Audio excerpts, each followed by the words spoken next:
चलिए शुरू करते हैं। आज का पहला क्वेश्चन आपके सामने, निम्नलिखित महाद्वीपों में से बताइए, इसका क्वेश्चन है आपके सामने पहला।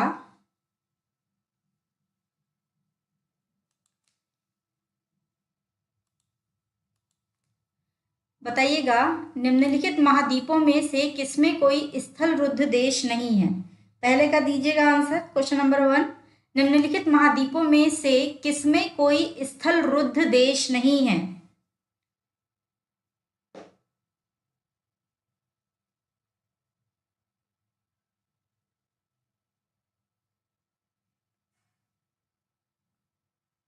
दीजिएगा पहले का उत्तर।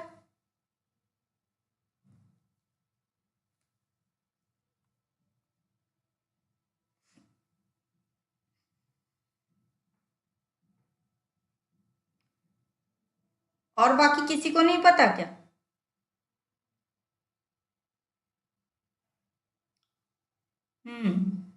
मैक्सिमम लोगों ने इसका डी ही दिया है उत्तर।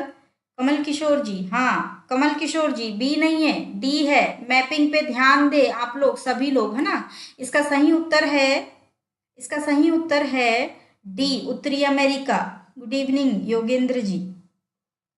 चलिए पहले का क्वेश्चन हो गया हमारा। पहला क्या था, निम्नलिखित महाद्वीपों में से किसमें कोई स्थल रुद्ध देश नहीं है। सब में है, अफ्रीका में भी स्थल रुद्ध देश है, एशिया में भी है, यूरोप में भी है, और उत्तरी अमेरिका में आपका नहीं है ना। तो उत्तरी अमेरिका आपका इसका क्या हो जाएगा, सही उत्तर हो जाएगा, डी है इसका, बिल्कुल। चलिएगा अगला नेक्स्ट क्वेश्चन करिए। क्षेत्रफल की दृष्टि से दूसरा, क्षेत्रफल की दृष्टि से विश्व का सबसे बड़ा भू आवेष्टित देश कौन सा है, इसका बताइए। क्वेश्चन नंबर 2, क्षेत्रफल की दृष्टि से विश्व का सबसे बड़ा भू आवेष्टित देश कौन सा है।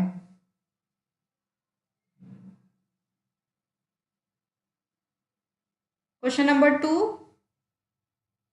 उत्तर दीजिए।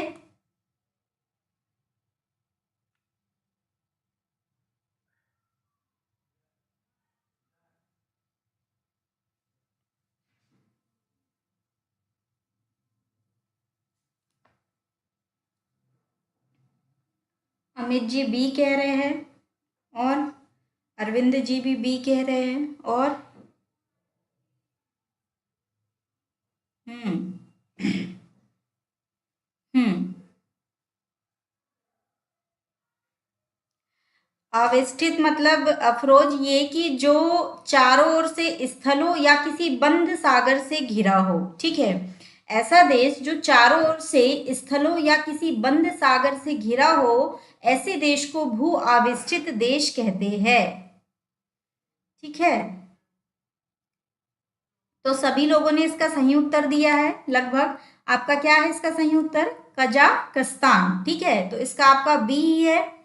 अब यहाँ पर आप देखोगे भू आवेष्टित बहुत सारे देश है हमारे यहाँ पे। एशिया में देखोगे तो एशिया में इसकी संख्या आपको लगभग 9 मिलेगी। जैसे कि एक तो आपका ये कजाकिस्तान ही हो गया, इसके अलावा Uzbekistan, Kyrgyzstan, Bhutan, Afghanistan, Nepal, Mongolia, हाँ नेपाल, मंगोलिया, लाओस, तजाकिस्तान, ये एशिया के भू आवेष्टित देश है या एशिया के स्थलबद्ध देश है, ठीक है।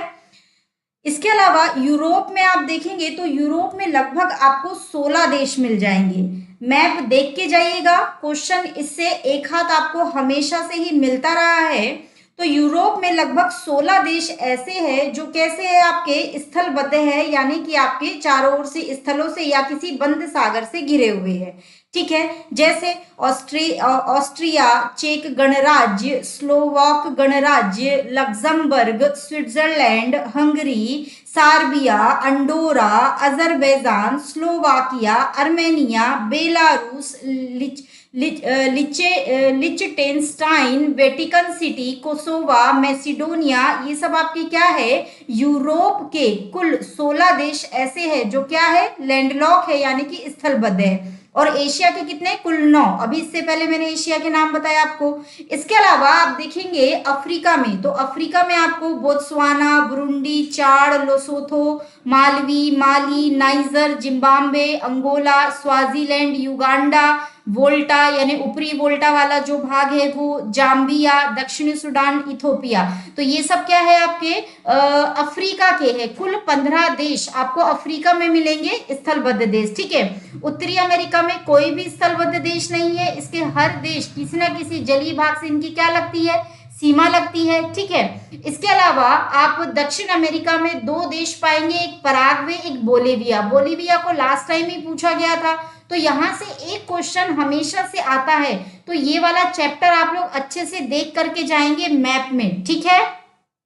चलो, तो दूसरा वाला हो गया आपका, दूसरे का सही उत्तर क्या है आपका, कजाकिस्तान, ठीक। नेक्स्ट बताइएगा क्वेश्चन नंबर 3, डेटम रेखा क्या है, इसको बताइए। क्वेश्चन नंबर 3, डेटम रेखा क्या है।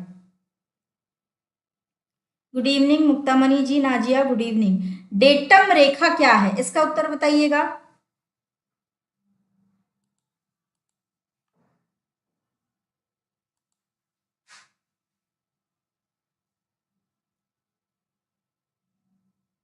चार ऑप्शन है इसके। समुद्र तल की क्षैतिज रेखा जिसे ऊंचाई ऊंचाई तथा गहराई मापी जाती है, प्राथमिक या द्वितीयक आंकड़ों को मापने की रेखा, अंतरराष्ट्रीय तिथि रेखा या काल्पनिक रेखा जो शून्य देशांतर पर है, बताइएगा इसका।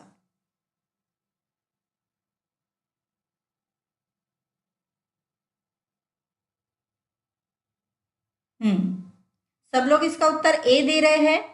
लगभग सभी का उत्तर सही है। इसका सही उत्तर आपका ए ही है।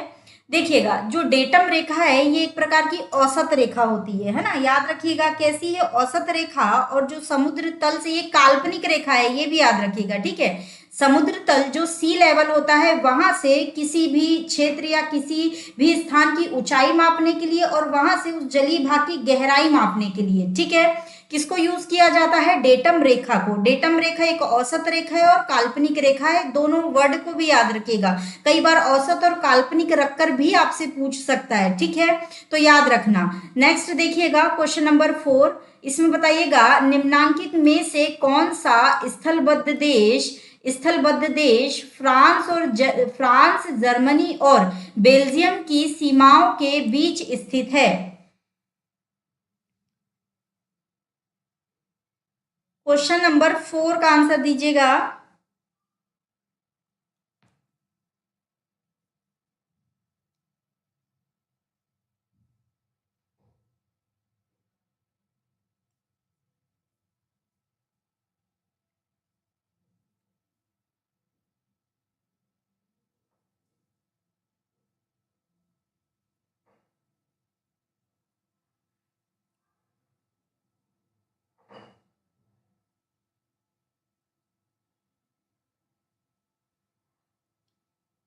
और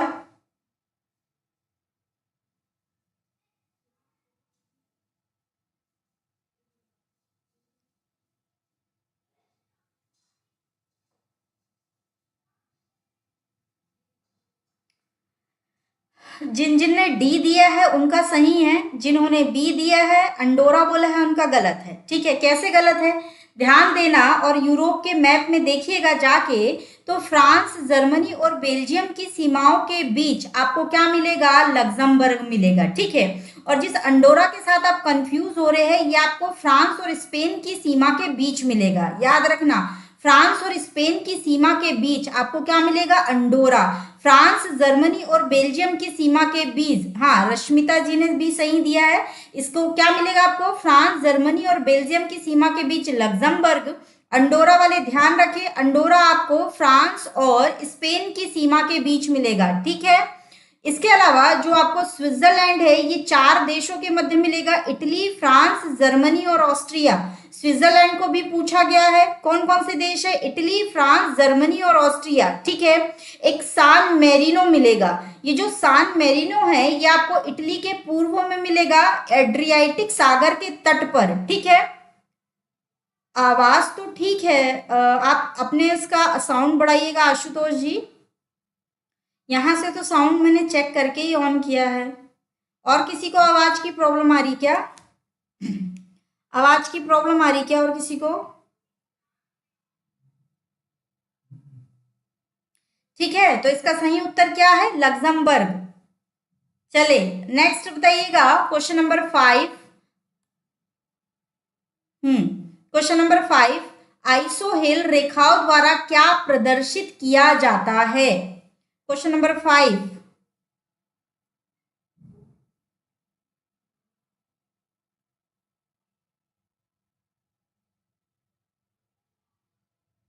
हम्म चलेगा, ठीक है, साउंड का दिक्कत नहीं है किसी को। आशुतोष जी आप अपने तरफ से थोड़ा साउंड को तेज कर लीजिएगा। चलिए बताइएगा क्वेश्चन नंबर 5, आइसोहेल रेखाओं द्वारा क्या प्रदर्शित किया जाता है?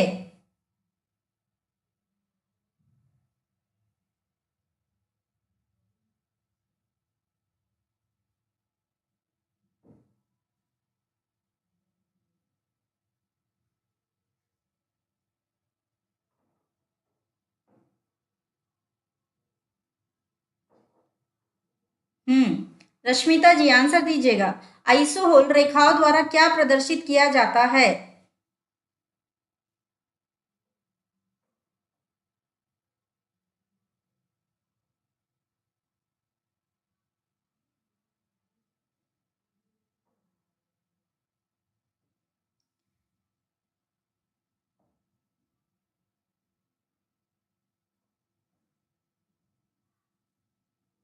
अफरोज, अफरोज, आप नाजिया और आपके प्रवीण जी और कमल किशोर जी, इन लोगों ने सही आंसर दिया है।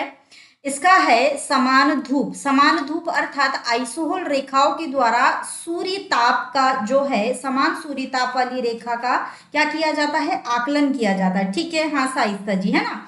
इसका क्या है आपका? इसका उत्तर डी है। देखो यहां से भी एक क्वेश्चन आपको मिलता है इन रेखाओं से, जैसे कि आइसोहाइट वर्षा की समान ताप, है ना, सॉरी वर्षा की समान मात्रा, आइसोनिक समान हिमपात, आइसोबार समान दाब, है ना, ट्री लाइन वृक्ष की समान ऊंचाई, ये सब आपको थर्मोक्लाइन गहराई के साथ जो तीव्र परिवर्तन होता है ताप में उसको कहा जाता है हेलोक्लाइन, गहराई के साथ लवणता में परिवर्तन को हेलोक्लाइन कहा जाता है। तो यहां से क्वेश्चन आते हैं, ये वाले चैप्टर को आप पढ़ के जाएंगे। आइसोफाइट वनस्पतियों की समान ऊंचाई, आइसोथर्म समान तापमान वाले क्षेत्र, आइसोहेलाइन समुद्री जल में लवणता। तो ये वाला जो पोर्शन है इसको आप लोग पढ़ करके जाएंगे। ठीक है, बाकी मैं इसको डलवा दूंगी, मैंने ये नहीं बताया है बैच के बच्चों को, तो मैं इसको डलवा दूंगी। ठीक है, तो आप लोग एक बार पढ़ लीजिएगा, है ना, बाकी लोग जिन जिन ने नहीं पढ़ा है ये। चलो नेक्स्ट करेंगे, तो इसका सही आंसर आपका डी है ना।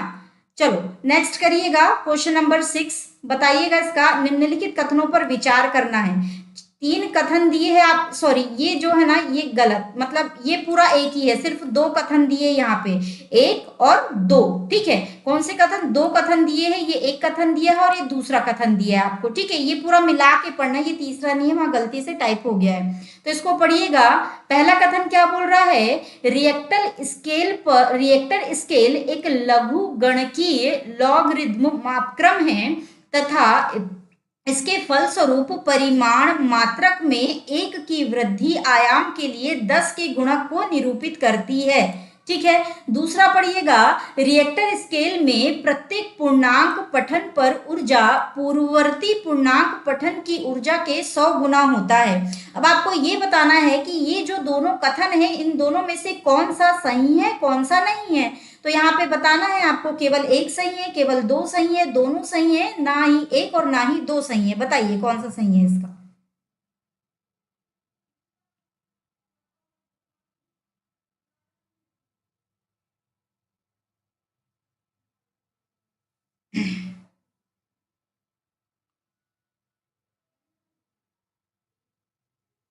हाँ सुतोष जी देख ली मैंने, और लोगों आंसर दीजिएगा। ए, एक सही है, सब लोग कह रहे हैं एक सही है, और दे दीजिएगा। हम्म हम्म ठीक है, सभी ने लगभग इसका सही आंसर दिया है। हाँ, सही, सभी ने इसका सही आंसर दिया है। पहली बात ये बिल्कुल बोल रहा है रिएक्टर स्केल क्या है, लॉगरिथम पैमाना है, log 10 मतलब प्रत्येक बढ़ते अंक के साथ इसकी वृद्धि कितने को निरूपित करती है, मतलब 10 गुना बढ़ जाती है, ठीक है, वृद्धि। इसके बाद जो ऊर्जा की मात्रा है वो प्रत्येक रिएक्टर स्केल में बढ़ते अंक के साथ 100 गुना नहीं बढ़ती बल्कि 32 गुना बढ़ती है। याद रखिएगा कितने गुना बढ़ती है, 32 गुना बढ़ती है ना। तो इसका हाँ बिल्कुल अमित जी सही है, 32 गुना बढ़ती है, याद रखना है ना, सबको याद है, तभी आप सभी लोगों ने इसको सही उत्तर दिया है। तो इसका सही उत्तर क्या है, केवल एक, ठीक है, सही उत्तर क्या है, केवल एक सही है। अब नेक्स्ट दीजिएगा अगला, बरम्यूदा त्रिकोण निम्नलिखित स्थानों में से किन तक विस्तृत है, बरम्यूदा त्रिकोण बताइएगा, आईएएस की क्वेश्चन है ये, बताइएगा इसको, बरमुदा त्रिकोण या बरमुडा त्रिकोण।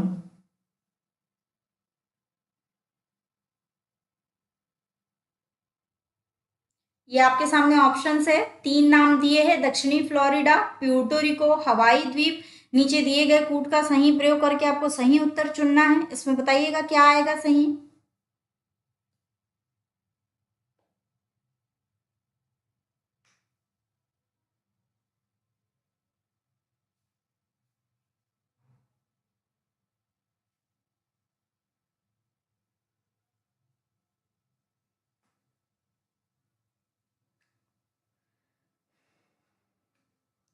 आंसर करिएगा।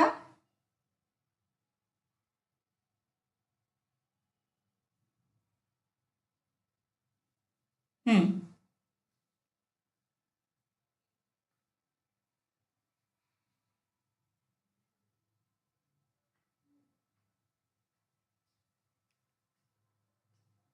हम्म लगभग सभी सही दे रहे हैं इसका उत्तर। देखो बरमुडा त्रिकोण, बरमुडा आपको पता है, हाँ हवाई नहीं है इसका, इसके दो ही है, एक दक्षिणी फ्लोरिडा और एक क्या है आपका प्यूर्टो रिको, ठीक है।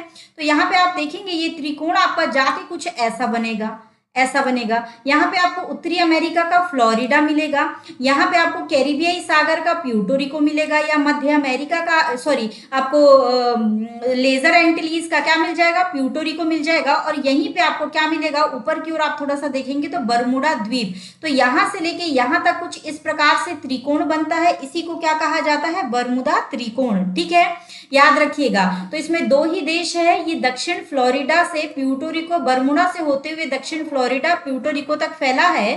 तो इसका सही उत्तर क्या हो जाएगा, बी। सभी लोगों ने इसका उत्तर सही दिया है, केवल एक और दो, ठीक है। चलिए अगला बताइए, ज्वालामुखी पर्वत, ये ज्वालामुखी पूरा नहीं यहाँ पे टाइप हो पाया है, तो इसका है ये ज्वालामुखी पर्वत माउंट सेंट हेलेंस कहां पर स्थित है, ज्वालामुखी पर्वत माउंट सेंट हेलेंस कहां पर स्थित है, बताइएगा इसका question number 8। Mount Saint Helens कहां पर है बताइएगा।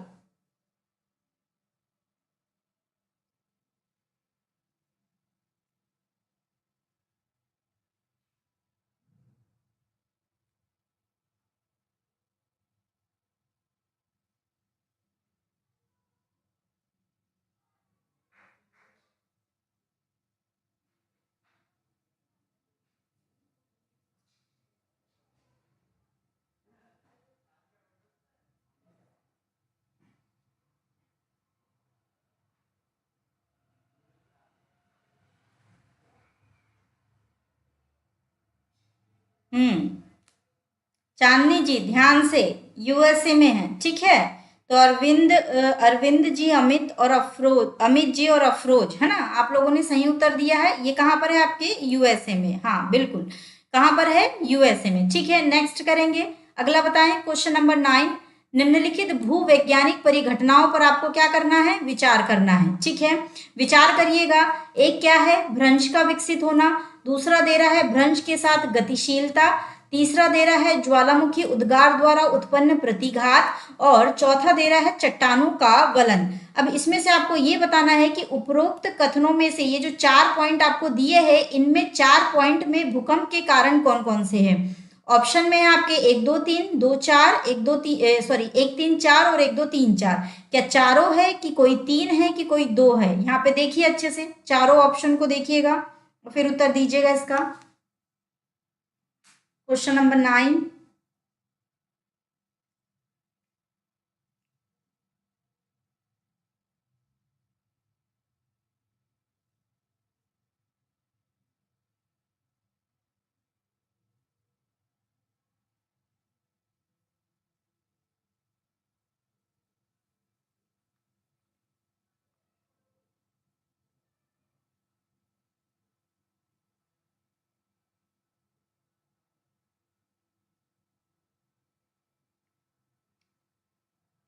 इसका चारों आएगा, इसका चारों आएगा में जी, ठीक है, इसके चारों आएंगे, है ना।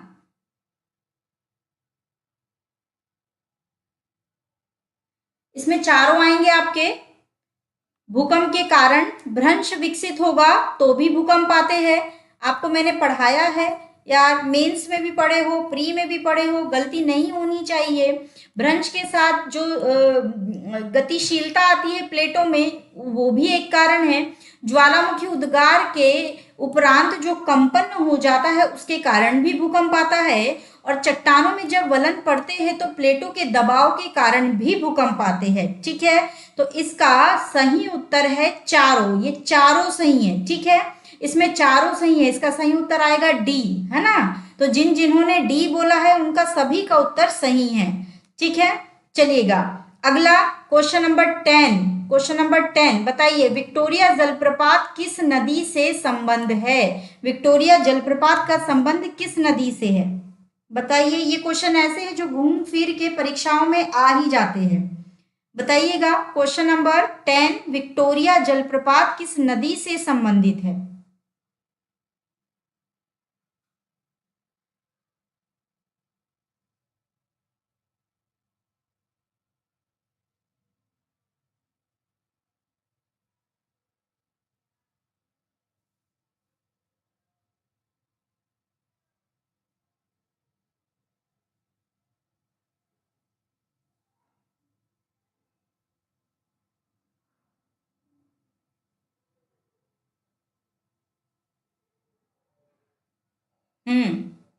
जिन्होंने इसका उत्तर डी दिया है, बाकी लोग ध्यान से देखिए। विक्टोरिया जलप्रपात आपका किस नदी के द्वारा बनाया जाता है, तो ये जाम्बेजी नदी के द्वारा बनाया जाता है, ठीक है।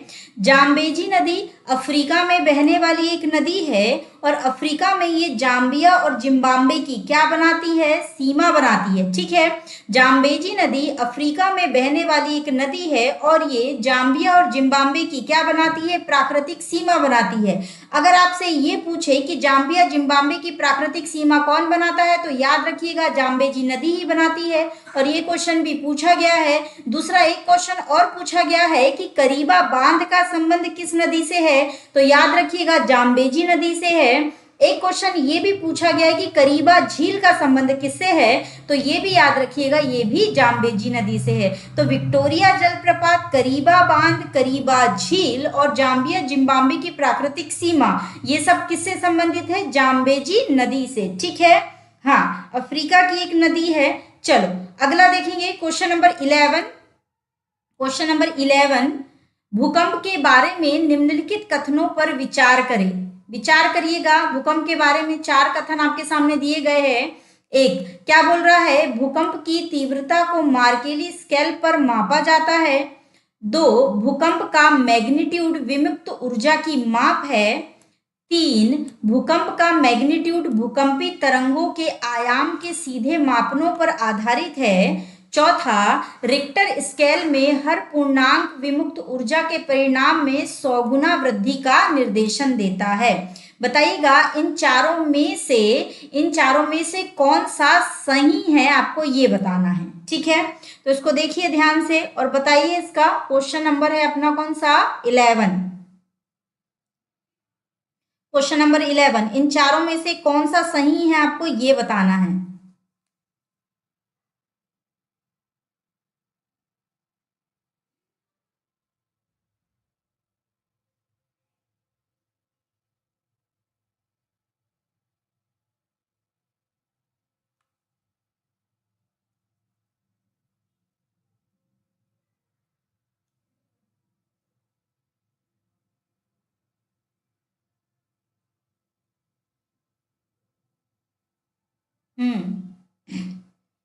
ठीक है, सभी का सही है। इसमें ऊपरी 3 बातें, 3 जो कथन दिए हैं बिल्कुल सही है। मार्केली स्तर पर भी इसको मापा जाता है। मैग्नीट्यूड मतलब इसका परिमाण, इसकी विमुक्त ऊर्जा की माप है। मनोज जी, मनोज कुमार जी, ध्यान से, बी नहीं है, इसका आएगा आपका ए, जिसमें आपके 3 कथन सही है, ठीक है, जिसमें आपके क्या है, ये 3 कथन सही है। और ये अभी पिछले ही हमने एक क्वेश्चन करके आया, विमुक्त ऊर्जा की माप परिणाम में 100 गुनी नहीं बल्कि 32 गुना की क्या करती है, वृद्धि करती है, ठीक है। तो इसका सही उत्तर क्या आ जाएगा आपका ए, ए, ठीक है।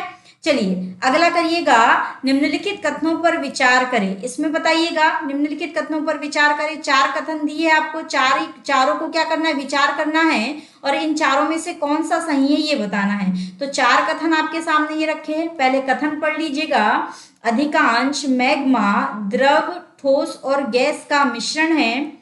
दूसरा कथन ये बोल रहा है कि जलवाष्प और कार्बन डाइऑक्साइड मैग्मा में घुली प्रमुख गैसें हैं। तीसरा ये क्या बोल रहा है कि बेसाल्टिक मैग्मा सिल्किक मैग्मा से अधिक गर्म होता है। चौथा ये बोल रहा है परतदार चट्टानों के बीच क्षैतिज स्थिति में पिंडित मैग्मा को डाइक कहा जाता है।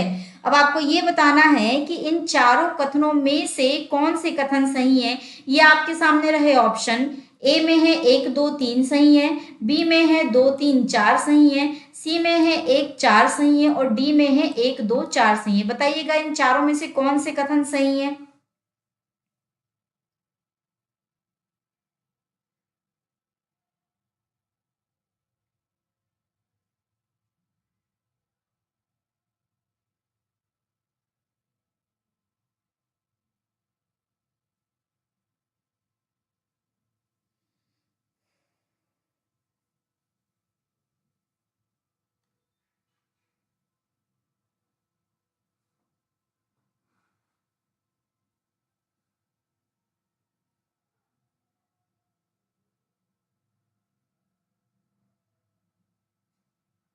जिन्होंने इसका उत्तर ए दिया है सिर्फ उन्हीं का सही है, बाकी सबका गलत है। इसका सही उत्तर है 1 2 3। ध्यान से पढ़ो, अधिकांश मैग्मा द्रव, ठोस और गैस का मिश्रण होता है, बिल्कुल सही है, यानी बात पढ़ाया ही है आपको।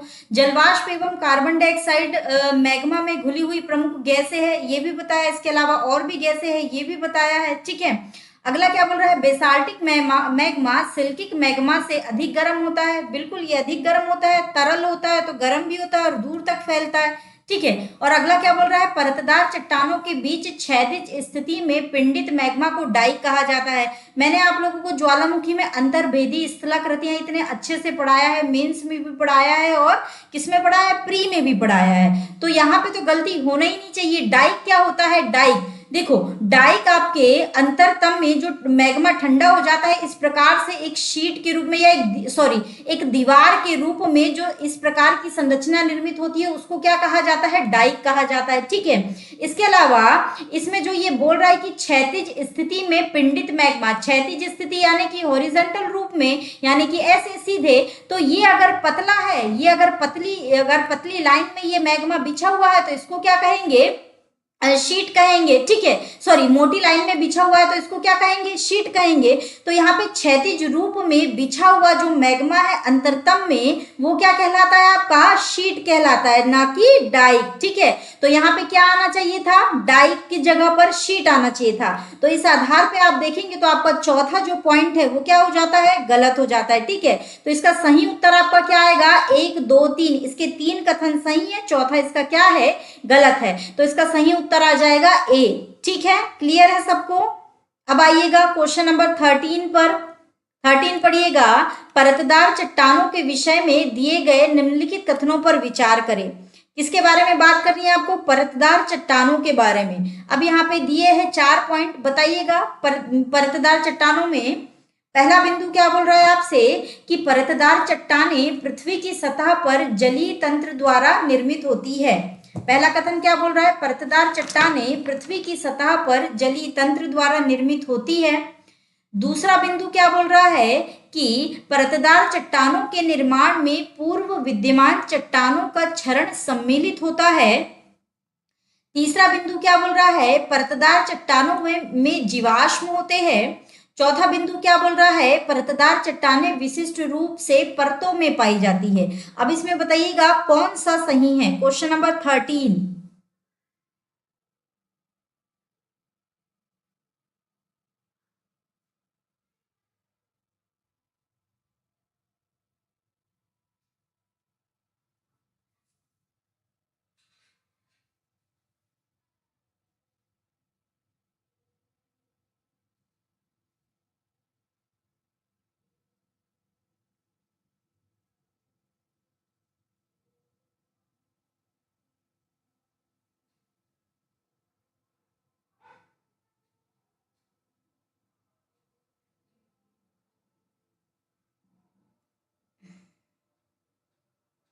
हम्म,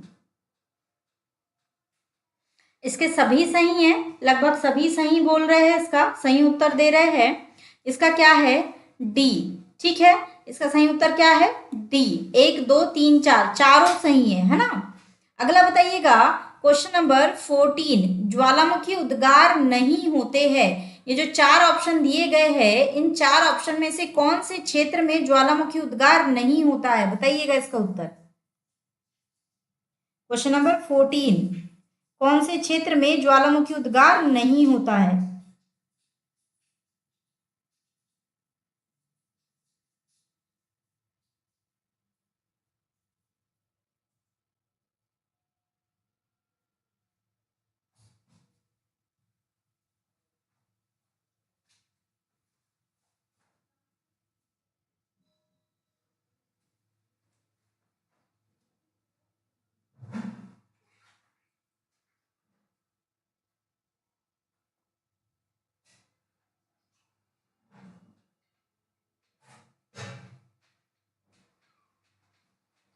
हम्म,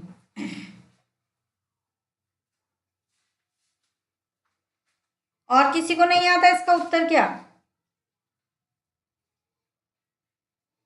अनिल जी, अमित जी ए कह रहे हैं।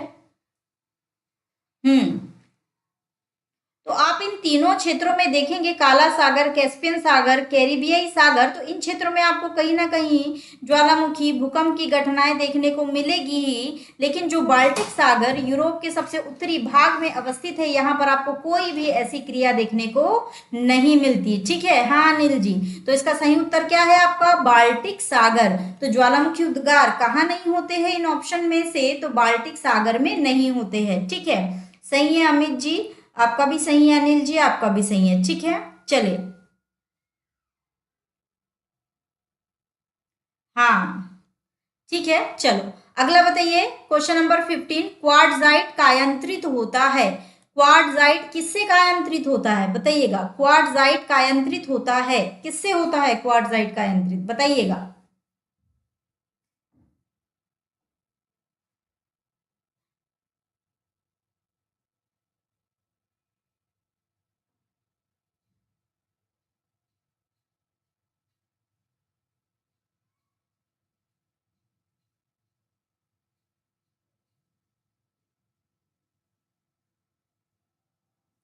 क्वेश्चन नंबर 15 का आंसर दीजिएगा।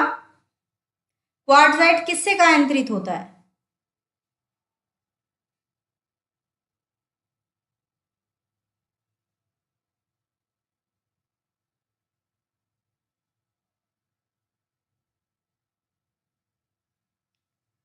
नहीं अमित जी, लाइमस्टोन नहीं है, इसका सही उत्तर है सी। अनिल जी, चांदनी जी ने सही दिया इसका उत्तर, इसका सही उत्तर है सी। बलुआ पत्थर से क्वार्ट्जाइट कायांतरित होता है। ठीक है, और जो क्वार्ट्जाइट है वो किससे बन करके आता है? तो कांग्लोमरेट से बन करके आता है। ठीक है, और फिर किस में चेंज होता है? तो ये आपके बलुआ पत्थर में। ठीक है, बलुआ पत्थर से क्वार्ट्जाइट बनता है, कांग्लोमरेट से भी क्वार्ट्जाइट बनता है, चूना पत्थर से आपके संगमरमर का निर्माण होता है, शैल से आपके स्लेट का निर्माण होता है, चौक एवं डोलोमाइट से आपके पुनः संगमरमर का निर्माण होता है। ठीक है, ग्रेनाइट से आपके नीस का निर्माण होता है। तो ये वाला जो पोर्शन है इसको देख लीजिएगा एक बार, है ना। ग्रेनाइट से नीस, बेसाल्ट से गैब्रो या एम्फीबोलाइट या सिस्ट। ठीक है, स्लेट से फाइलाइट, फाइलाइट से सिस्ट, गैब्रो से सरपेंटाइन। ये वाले जो क्वेश्चन है ये लगातार रिपीट होते रहते हैं ना, तो इनको देख लीजिएगा। अरे क्वार्ट्जाइट ए क्यों बता रहे हो? सब बलुआ पत्थर से होता है, चूना पत्थर से तो संगमरमर होता है। कहाँ ये जा रहे हो? नाजिया, कमल किशोर जी, अफरोज।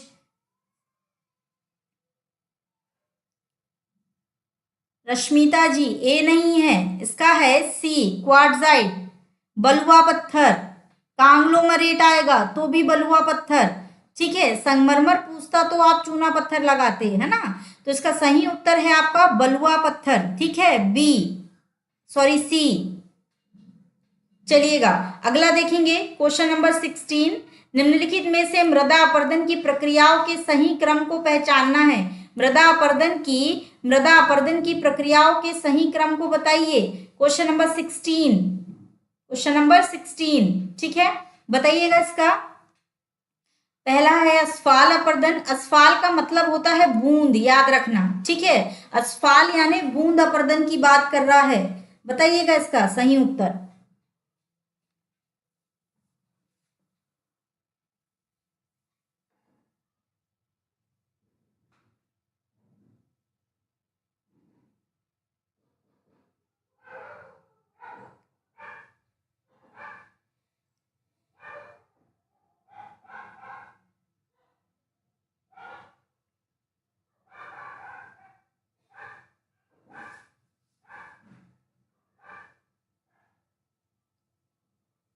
और किसी को? ये सब क्लास में पढ़ाया है मैंने ऑलरेडी, बैच वाले बच्चों को मैं कह रही हूँ। चांदनी जी गलत है।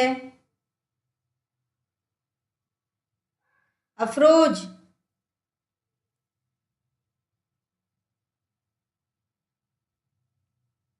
आपके भी बैच में पढ़ाया था अफरोज।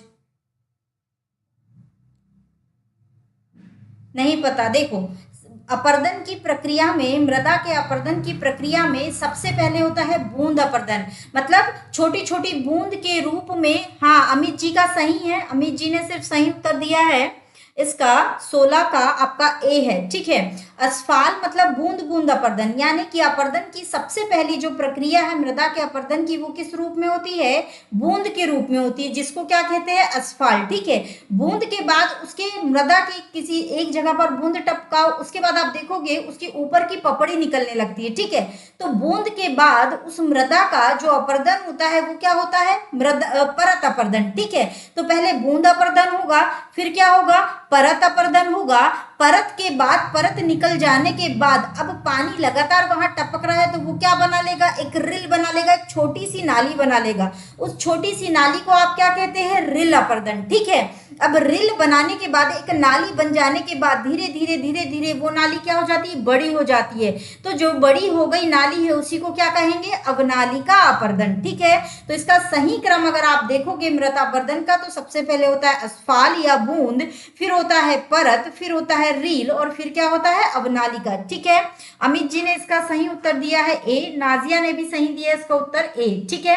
तो इसका सही उत्तर है आपका ए। अगला करिएगा, नेक्स्ट क्वेश्चन करिएगा।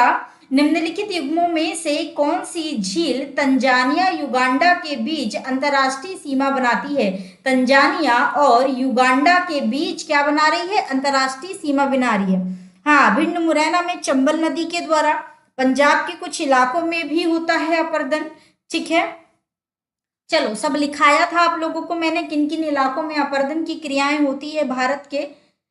चलिएगा, अगला का उत्तर दीजिएगा। 17 का क्वेश्चन नंबर 17, कौन सी एक झील तंजानिया और युगांडा के बीच अंतरराष्ट्रीय सीमा बनाती है? इसका बताएं क्या है सही उत्तर। देखो, मैपिंग से तो क्वेश्चन मिलेंगे, और मैपिंग से क्वेश्चन तभी सही होंगे जब आप लोग मैपिंग पे ध्यान दे रहे होंगे अच्छे से, ठीक है। बताइए, सब लोग सी उत्तर दे रहे हैं क्वेश्चन नंबर 17 का। विक्टोरिया झील आप देखोगे, अफ्रीका की सबसे बड़ी झील कहलाती है आपकी विक्टोरिया झील। और जो विक्टोरिया झील है, देखो, विक्टोरिया झील युगांडा, तंजानिया और केन्या। नहीं चांदनी जी, इसका सही उत्तर सी है। 17 का सही उत्तर सी है। क्वेश्चन नंबर 17 का सही उत्तर क्या है आपका? सी, विक्टोरिया। विक्टोरिया झील तंजानिया, युगांडा और केन्या के बीच क्या बनाती है? सीमा बनाती है, मतलब इन इन तीनों देशों की सीमाएं किससे लगती है? विक्टोरिया से लगती है। लेकिन यहाँ पर एक नहीं दिया है, केन्या नहीं दिया है, सिर्फ तंजानिया और युगांडा दिया है, ठीक है। हाँ, तो उस हिसाब से देखें तो भी क्या आएगा आपका? विक्टोरिया ही आएगा, हाँ बिल्कुल। अच्छा, ये जो विक्टोरिया है ये आपके अफ्रीका की सबसे बड़ी झील है, ठीक है। और विश्व के मीठे पानी की दूसरी बड़ी झील है। तो आप लोगों से मेरा क्वेश्चन ये है कि विश्व की मीठे पानी की सबसे बड़ी झील कौन सी है? विश्व के मीठे पानी की सबसे बड़ी झील कौन सी है? बताइए, उत्तर दीजिएगा।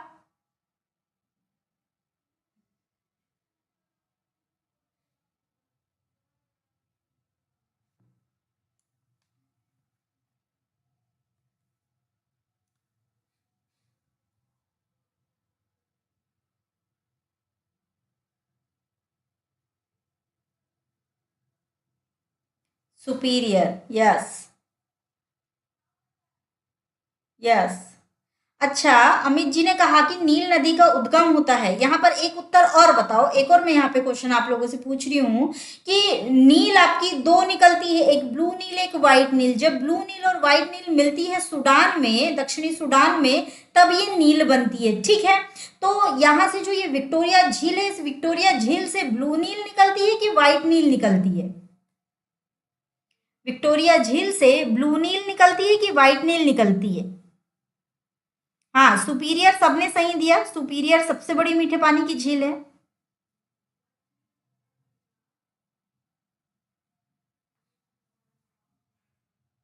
कनाडा और यूएसए की सीमा पर अफरोज, हाँ ठीक है ठीक है ठीक है, यूएसए और कनाडा की सीमा पर सुपीरियर है ना। इसका बताइएगा, मैंने पूछा कि ये जो विक्टोरिया झील है यहाँ से ब्लू नील निकलती है कि व्हाइट नील निकलती है?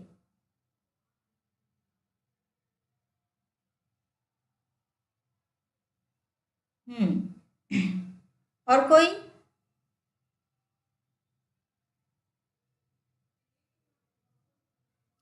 नहीं, यहाँ से व्हाइट नील निकलती है। विक्टोरिया झील से नील की व्हाइट नील निकलती है, ठीक है। ब्लू नील आपकी इथोपिया से निकलती है। ब्लू नील इथोपिया में, इथोपिया पठार से आपकी ब्लू नील निकलती है, इथोपिया उच्च भूमि से, ठीक है। कमल किशोर जी ध्यान रखिएगा, ब्लू आपकी इथोपिया से निकलती है, व्हाइट नील आपकी विक्टोरिया से निकलती है, ठीक है। चले,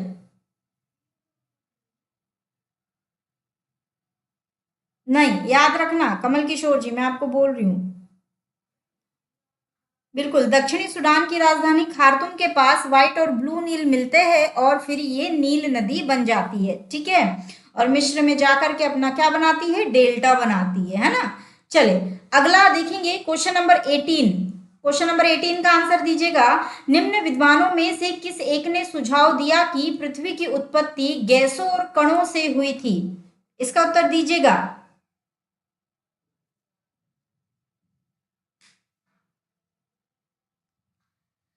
18, क्वेश्चन नंबर 18, निम्न विद्वानों में से किसने सुझाव दिया कि,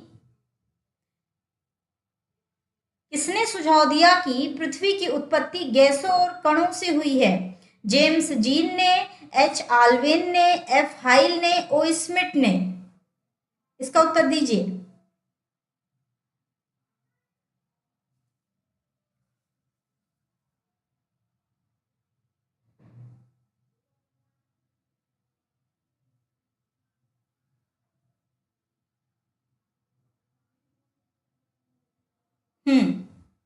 एक और क्वेश्चन यहीं पे मैं पूछ रही हूं आपकी, ज्वरीय संकल्पना किस विद्वान के द्वारा दी गई थी? ज्वरीय संकल्पना, पृथ्वी की उत्पत्ति के संदर्भ में ही एक क्वेश्चन और पूछता है बार बार, ज्वरीय संकल्पना किन विद्वान की थी?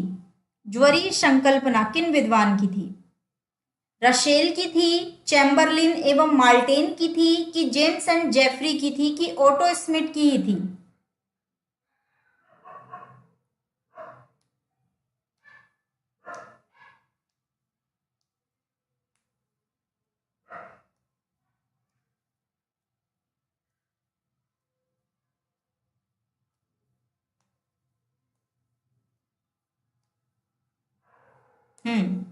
ठीक है, सही है।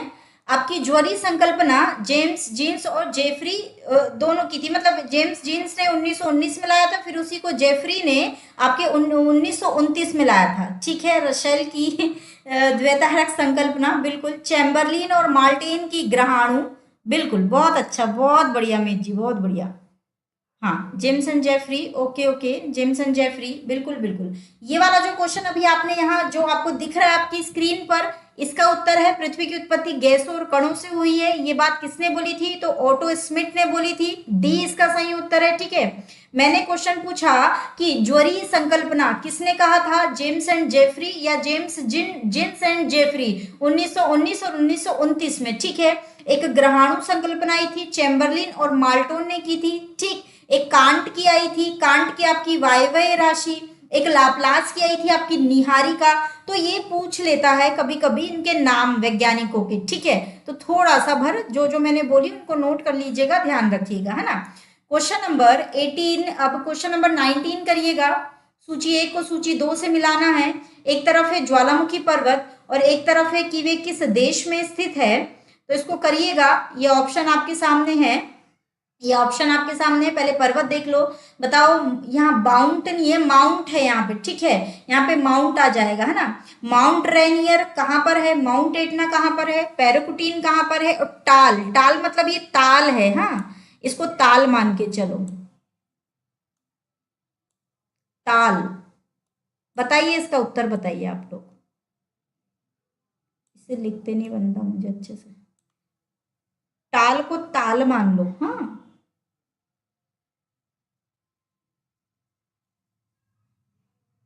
ऑप्शन है आपके सामने, ये है ऑप्शन। सूची 1 सूची 2 को मिलाना था।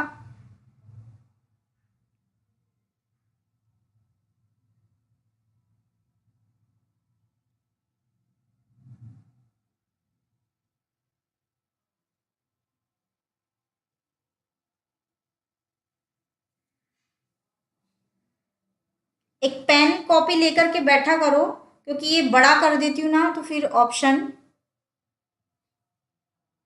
तो जैसे क्वेश्चन देख लिया तो अपने हाथ से ही बना लिया, इसका ये, इसका ये, इसके है, तो फिर उस हिसाब से फट से आंसर दे देना होता है आप लोगों को, तो वो सही रहता है।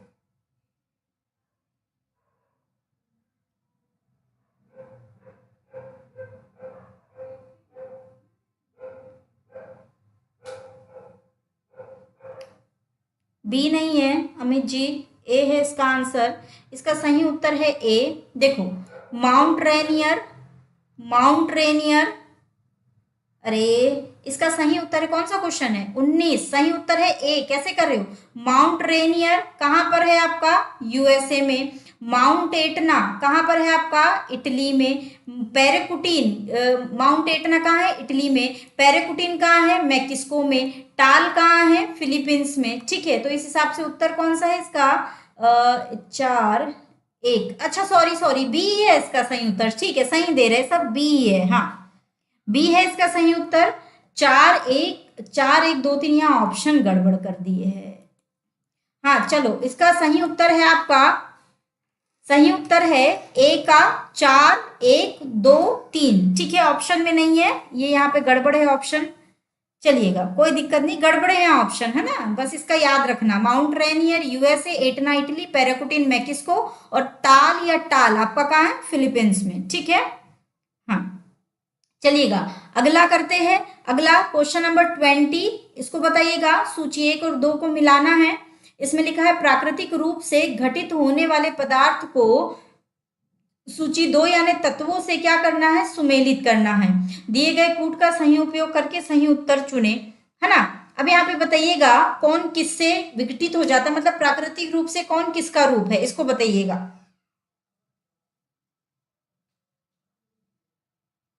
ये देख लिए, उसके बाद ये आपके सामने ऑप्शन है ना। इसको थोड़ा मैं छोटा कर देती हूँ, ये सॉरी। अब इसका देखो ऑप्शन, ये है आपके सामने ऑप्शन।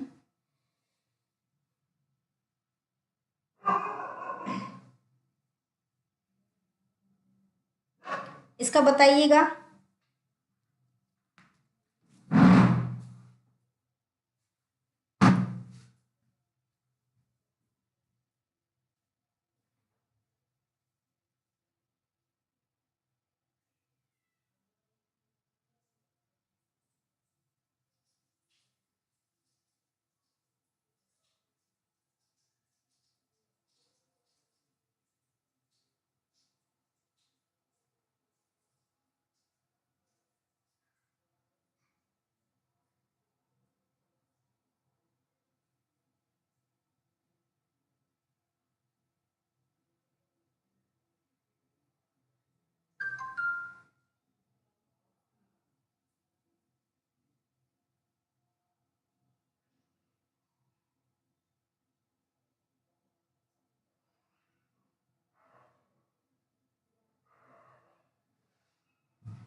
हम्म इसका है लगभग सभी सही।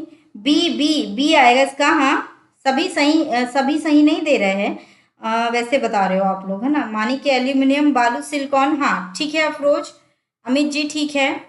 इसका सही उत्तर आएगा आपका बी, जिसमें आपका हीरा जो है ये कहाँ जाएगा, कार्बन के पास, ठीक है। संगमरमर कहाँ जाएगा, कैल्शियम के पास। बालू कहाँ जाएगा, सिलिकॉन के पास, ठीक है। तो यहाँ पे देखोगे संगमरमर कहाँ गया, कैल्शियम के पास। बालू कहाँ गया, सिलिकॉन के पास। मणिक के कहाँ जाएगा, एल्यूमिनियम के पास। तो इस हिसाब से इसका सही उत्तर आपको क्या मिलेगा, बी मिलेगा, ठीक है। क्या मिलेगा, बी मिलेगा, है ना। हाँ ठीक है, कोई बात नहीं कमल किशोर जी, ध्यान दीजिए। Next question number 21। अब मैं इसका फिर से वो बढ़ा देती हूँ। क्वेश्चन नंबर 21 बताइए, भूपरपटी में भूपरपटी पर द्रव्यमान प्रतिशत के रूप में कौन सा एक सर्वाधिक मात्रा में पाया जाता है, इसका उत्तर दीजिएगा। नेक्स्ट क्वेश्चन आपका क्वेश्चन नंबर 21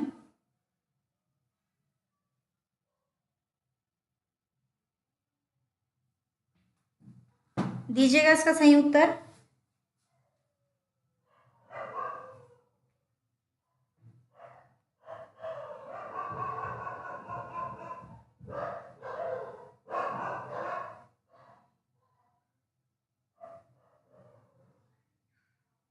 हम्म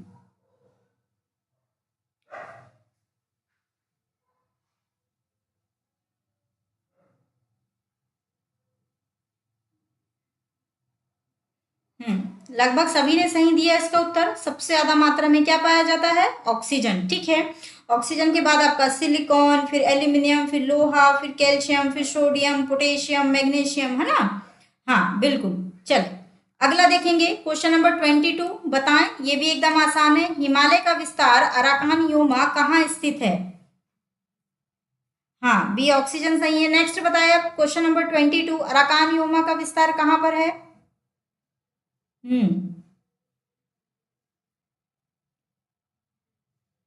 ये भी बिल्कुल सही है सभी का, और दे दीजिएगा।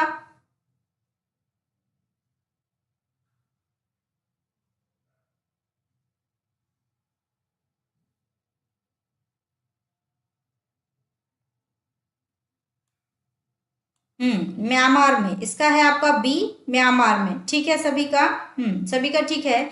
नेक्स्ट बताइएगा, क्वेश्चन नंबर 23। ये ऐसे ही डल गया है, वैसे तो पूछा जाएगा नहीं, ये आईएएस में एक बार आया हुआ क्वेश्चन है। चलो कोई बात नहीं। पृथ्वी के तल पर प्रथम पक्षी का प्रादुर्भाव माना जाता है, किसी को आइडिया है।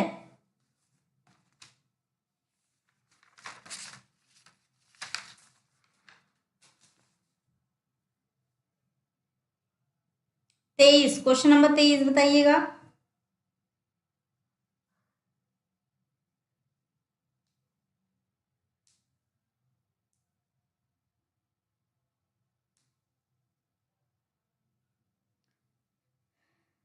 चलो इसमें दिक्कत हो रही होगी, ये इसका मैं फ्रेम तैयार कर दूंगी, एक काम करूंगी, जो घटनाएं हुई हैं और जिन जो जीवों का जैसे विकास हुआ है, इसका एक स्ट्रक्चर बनता है, तो मैं स्ट्रक्चर तैयार कर दूंगी। तो पहले उस स्ट्रक्चर को याद कर लेना, फिर ये वाले कुछ क्वेश्चन हम लोग करेंगे, ठीक है। नहीं 15 है इसका, 15 करोड़ वर्ष पूर्व। मैं इसका स्ट्रक्चर तैयार करके दूंगी, तो आप लोग स्ट्रक्चर रट लेना, सबको डलवा दूंगी, रट लेना उसको एकदम। एक हाथ क्वेश्चन यहाँ से, अगर वैसे जरूरी नहीं है कि मिले, लेकिन एक हाथ मिल जाता है कभी कभार, ठीक है। तो कोई बात नहीं, इसका आंसर है आपका क्वेश्चन नंबर 23 का आपका है सी, 15 करोड़ वर्ष पूर्व, ठीक है। चलो अभी छोड़ो इसको। नेक्स्ट है आपका, ये वाला भी कोई कोई मतलब का नहीं है, कभी नहीं पूछा जाएगा, एक बार पूछा गया आईएएस का क्वेश्चन है, इसको भी छोड़ो। अगला बताइए, क्वेश्चन नंबर 25। मैंने उनमें टिक नहीं करी थी, मगर सर ने वो डाल दिए, ये दिक्कत हो गई। चलो कोई दिक्कत नहीं है, ये वाला करिएगा। क्वेश्चन नंबर 23, मोना लोवा एक सक्रिय ज्वालामुखी है, बताइए इसका। क्वेश्चन नंबर 25, मोना लोवा एक सक्रिय ज्वालामुखी है।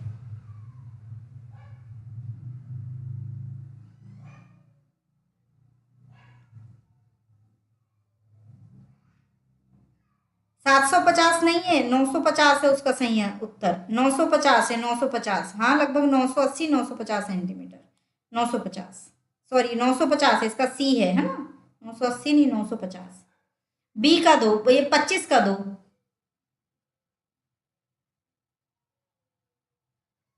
मनालोवा, हवाई।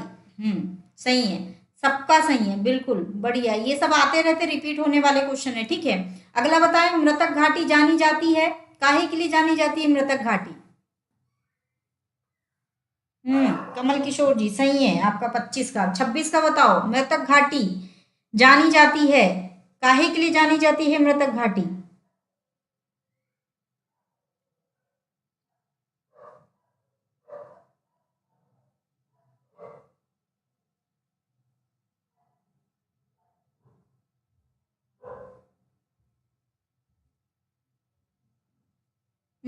Death valley. कैसा कर रहे हो, डेथ वैली? मृतक घाटी क्या, डेथ वैली? कैलिफोर्निया। सालिनिटी नहीं, अफरोज। उष्णता के लिए जानी जाती है। ए, अत्यधिक उष्णता के लिए, सबसे गर्म है, यहाँ ताप बहुत अधिक होता है, इसलिए तो इसको डेथ वैली कहते हैं। डी नहीं है, इसका ए है। 26 का सही उत्तर ए है, ए। ठीक है, अत्यधिक उष्णता के लिए जानी जाती है, ध्यान रखना है ना। अगला करिएगा क्वेश्चन नंबर 27। दक्षिण अमेरिका का चौड़ा वृक्ष रहित घास का मैदान। दक्षिण अमेरिका का चौड़ा वृक्ष रहित घास का मैदान। हाँ अमित जी, ये बताइए, दक्षिण अमेरिका का चौड़ा वृक्ष रहित घास का मैदान।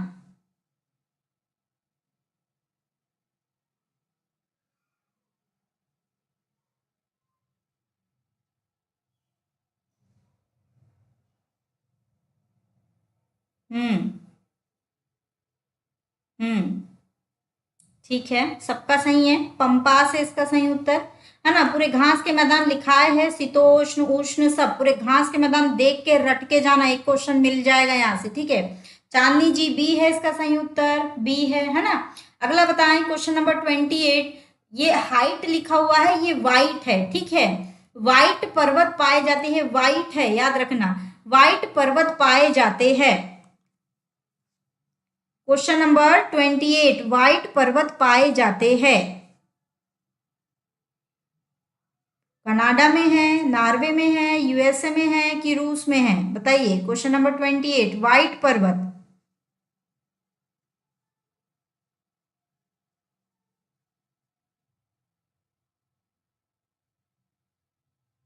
हम्म यूएसए में कहां पर है? यूएसए में कहां पर है, किसका भाग है, ये भी बताओ।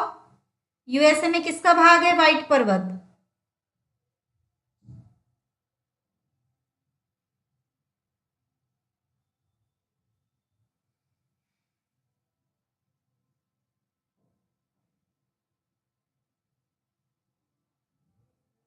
डी सभी का सही है, यूएसए में है। यूएसए में किसका भाग है व्हाइट पर्वत? हाँ राघवेंद्र जी सही है आपका भी, डी।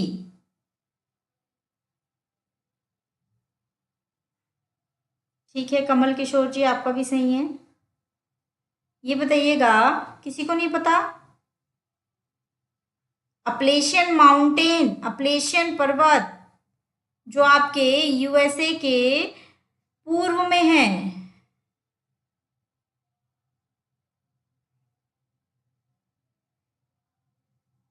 अपलेशियन माउंटेन का पार्ट है,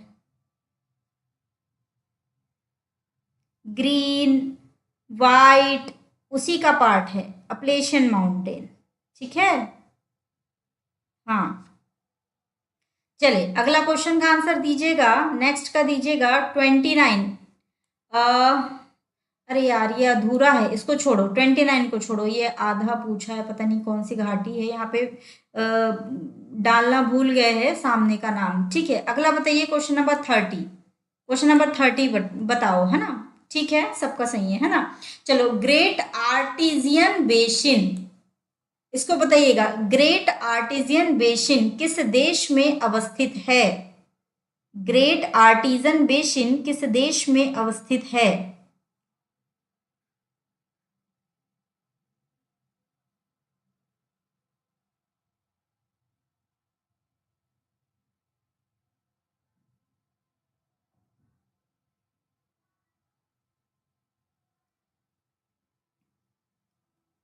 30 का बताइएगा आंसर।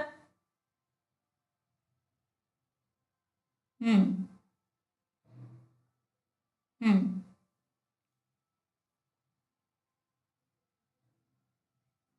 हम्म। सही है सभी का। बी। सुरेंद्र जी कहाँ गायब थे? 1 घंटे बाद आए हो क्लास के।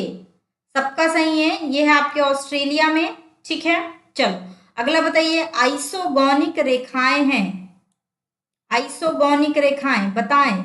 यहां से एक क्वेश्चन आएगा, देख के जाना पूरा। आइसोगोनिक रेखाएं बताइएगा क्या होती है आइसोगोनिक रेखाएं। Question number 31। Good evening Suren जी।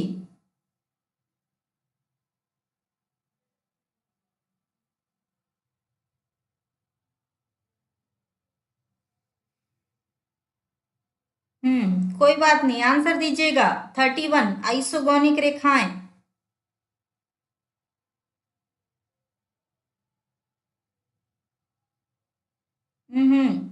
सी नहीं है सुरेन जी। डी। यस। अरविंद जी, कमल किशोर जी, प्रवीण, प्रवीण जी, अमित जी, सब लोगों ने इसका सही उत्तर दिया है। इसका सही उत्तर है डी। समान चुंबकीय झुकाव वाली जो रेखाएं, उनको मिलाने वाली जो रेखाएं, उनको कहते हैं आइसोगोनिक। ठीक है, इसको पढ़ के जाना, बार बार बोल रही हूँ। अगला बताइएगा क्वेश्चन। टेरा रोसा प्रारूपिक विकास उस भूभाग में होता है जिसमें क्या होता है, मतलब टेरा रोसा कहाँ उत्पन्न होती है? एक प्रकार की मट्टी होती है, मिट्टी होती है, मृदा होती है। ठीक है, टेरा रोसा एक प्रकार की मृदा होती है। तो ये किन स्थितियों में, किन के साथ ये निर्मित होती है बताइएगा। Question number 32।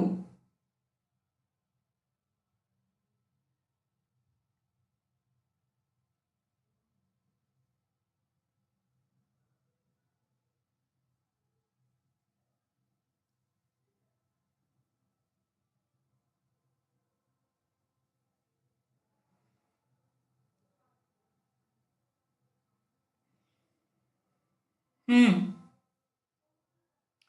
सभी का उत्तर सही है, इसका ए। सभी ए बोल रहे सही है। ये एक प्रकार की लाल मिट्टी होती है। ठीक है, मतलब एक प्रकार की लाल मृदा, एकदम डार्क टाइप की लाल होती है। इसमें जहाँ चूना, लोहा, क्ले, इसमें क्या होती है इसकी प्रधानता। और जहाँ चूना पत्थर या डोलोमाइट की चट्टाने होती है, प्रधान चट्टाने होती है, वहीं पर इसका क्या होता है, उन्हीं के क्षरण से और रासायनिक क्रियाओं से इसका क्या होता है, निर्माण होता है। हाँ ठीक है, सभी का सही है इसका उत्तर।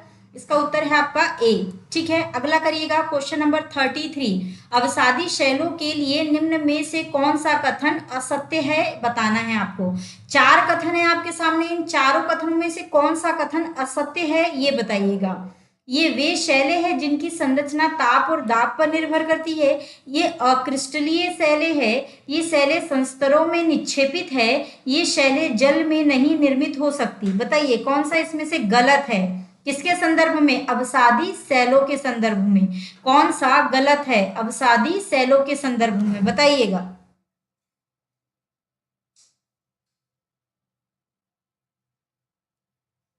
इसमें 3 सही है, एक गलत है। कौन सा गलत है?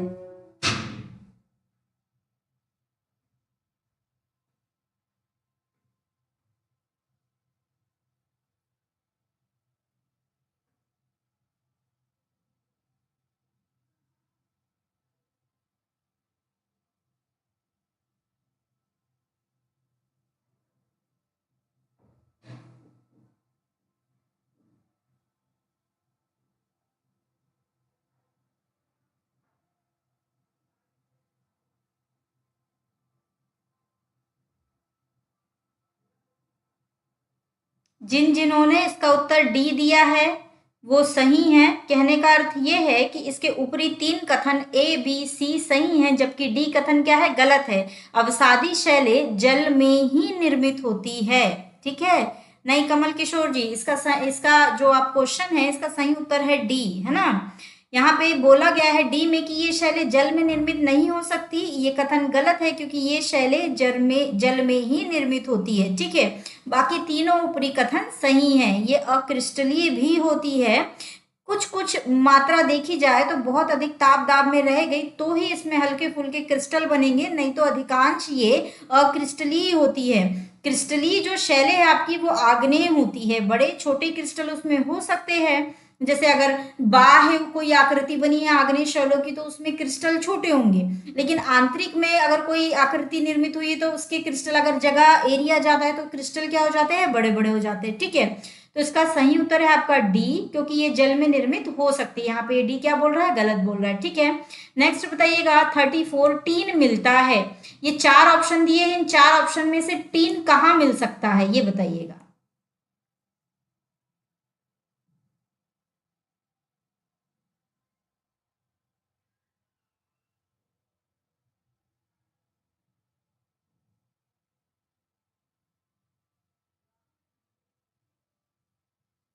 क्वेश्चन नंबर 34 दीजिएगा आंसर।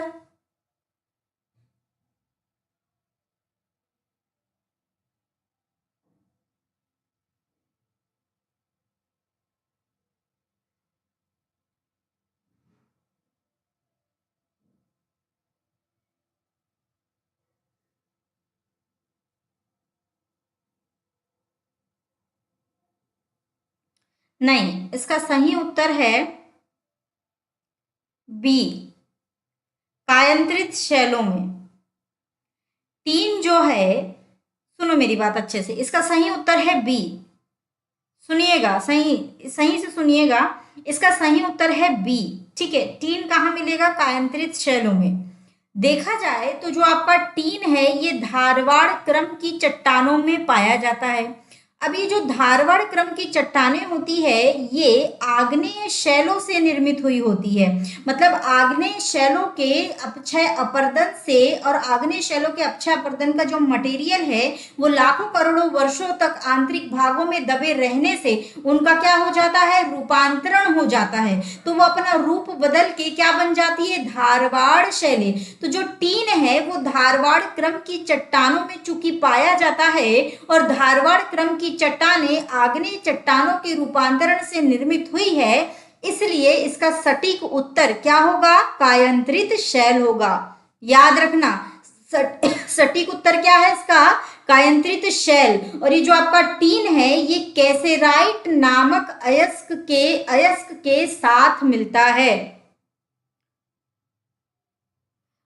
नहीं राघवेंद्र जी, फिजिक्स यूजीसी फिजिक्स की कोई लिंक नहीं है, ना ही यहाँ पे यूजीसी फिजिक्स का कोई भी पढ़ा, मतलब कोई नहीं पढ़ाता हमारे कोचिंग इंस्टीट्यूट में इस सब्जेक्ट को, या यूजीसी को नहीं पढ़ाया जाता है। यहाँ सिर्फ यूपी पीसीएस के ऊपर ही फोकस किया जाता है राघवेंद्र जी। इसके लिए सॉरी, आप देख लीजिएगा कहीं और, मुझे और कोई ऐसा आइडिया नहीं है। ठीक है, चलिए अगला बताइएगा क्वेश्चन नंबर 35। क्वेश्चन नंबर 35, ठीक है, क्वेश्चन समझ गए। 34 का क्या है, कायांतरित शैल। कैसे होगा कायांतरित शैल, मैंने आपको बता दिया, आप कायांतरित शैल तक पहुंच गए। ठीक है, चलो अगला बताइए क्वेश्चन नंबर 35। अंधी घाटियां पाई जाती है, अंधी घाटियां। ये 2-3 बार पूछा गया क्वेश्चन है, अंधी घाटियां, इसको बताएं अंधी घाटियां कहाँ पाई जाएगी, किन भागों में पाई जाएगी। हम्म,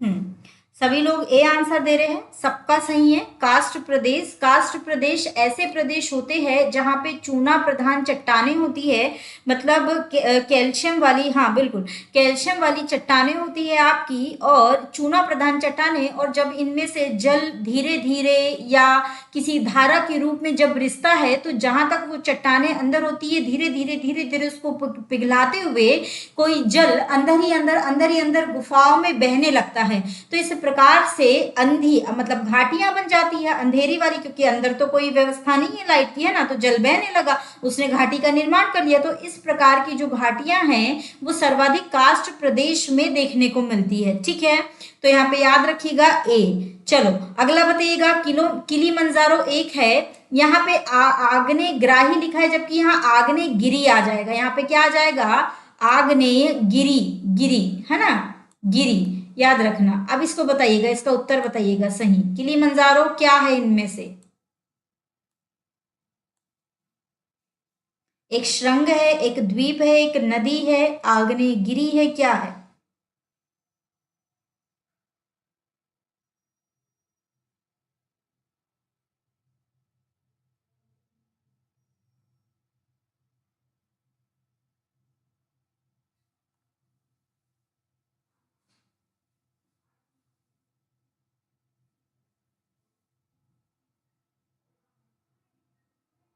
हम्म। एक, बिल्कुल सबका सही है, सभी ने ये उत्तर दिया है, बिल्कुल बिल्कुल। ये एक ज्वालामुखी पर्वत है। हाँ, ठीक है, सबका सही है। ये क्या है? एक ज्वालामुखी पर्वत है, किलीमंजारो, ठीक है, यानी कि आग्नेयगिरी। हम्म। ठीक ठीक ठीक, चलो अगला बताइए। फिजी द्वीप स्थित है, फिजी द्वीप कहाँ पर स्थित है बताइएगा।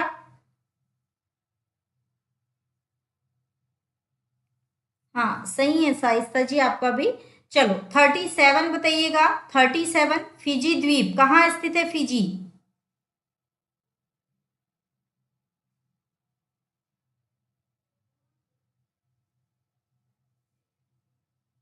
हाँ, गिरी यानी पर्वत होता है, पर्वत का पर्यायवाची गिरी।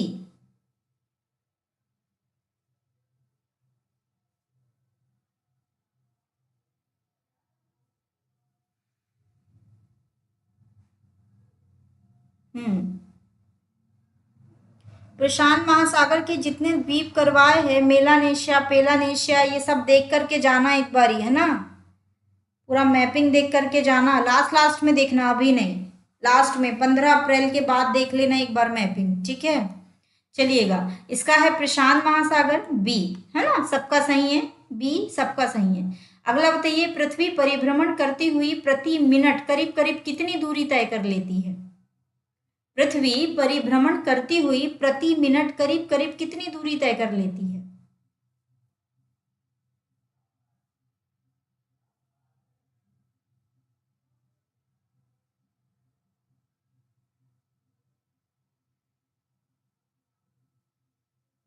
Question number 38।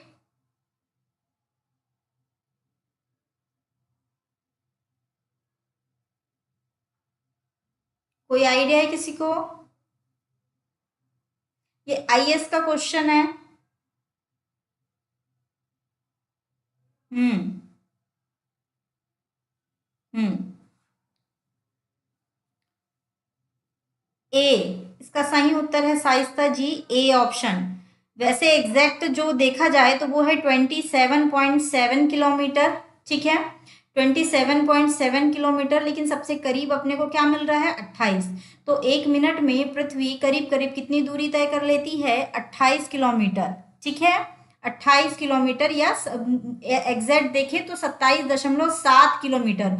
और जैसे जैसे ध्रुवों की ओर अगर हम बढ़ेंगे, हाँ बिल्कुल 1667 किलोमीटर पर आवर, है ना। और जैसे जैसे ध्रुवों की ओर बढ़ेंगे तो इसकी जो दूरी है, ये किलोमीटर से, वो कम हो जाएंगे। क्यों कम हो जाएंगे? क्योंकि ध्रुवों पर चपटी है।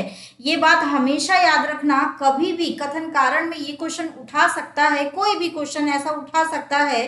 तो उसमें जैसे ही बोलेगा कि ध्रुवों की तरफ कोई चीज कम होती है, तो याद रख लेना, बिल्कुल ध्रुवों की तरफ चीजें क्या हो जाती? कम। कोई भी कॉन्सेप्ट याद रखना, वो ध्रुवों के पास क्या होगा? कम होगा।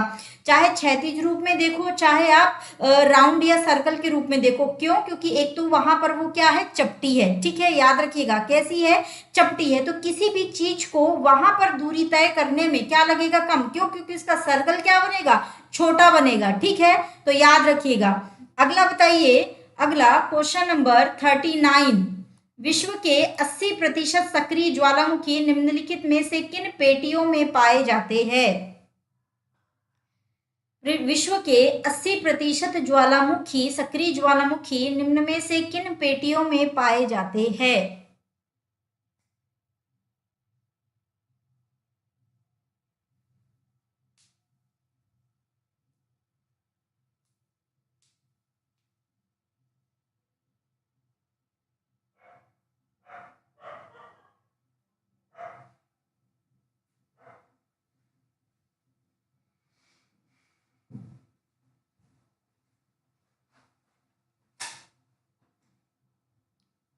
अरे आंसर दो।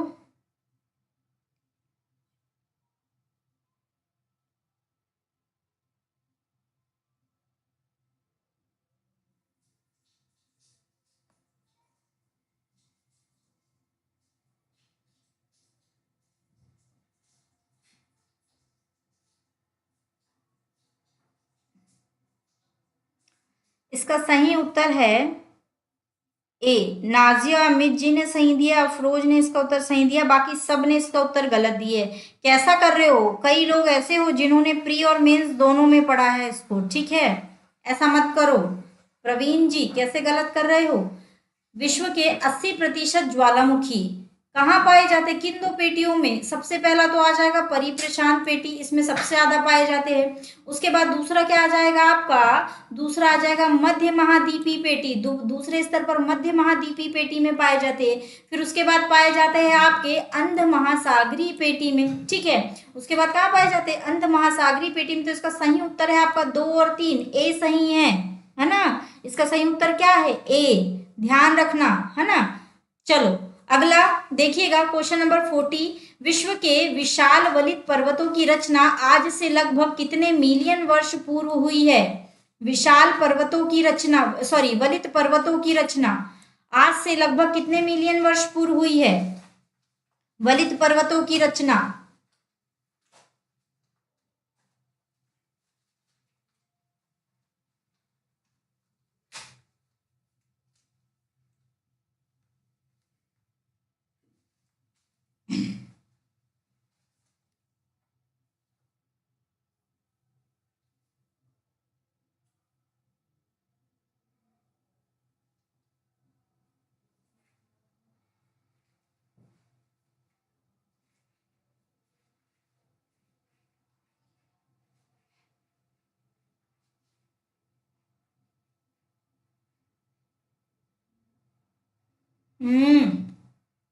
इसका सही उत्तर है आपका डी, 40 का, ठीक है।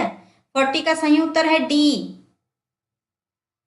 40 का सही उत्तर है डी, ठीक है। इसका मैं पूरा फ्रेम बना के दूंगी, मैंने बोली हूं आपको, उसके बाद ही मैं ये वाले क्वेश्चन डालूंगी। अभी मान के चलो इसका सही उत्तर क्या है? डी, ठीक है। चलिएगा अगला बताए, सिस्मोग्राफ क्या रिकॉर्ड करता है? क्वेश्चन नंबर 41, सिस्मोग्राफ क्या रिकॉर्ड करता है? प्रकाश चंद्र जी ने दिया है इसका सी, प्रवीण जी ने भी दिया है सी, और दीजिएगा अमित जी, अफरोज, नाजिया।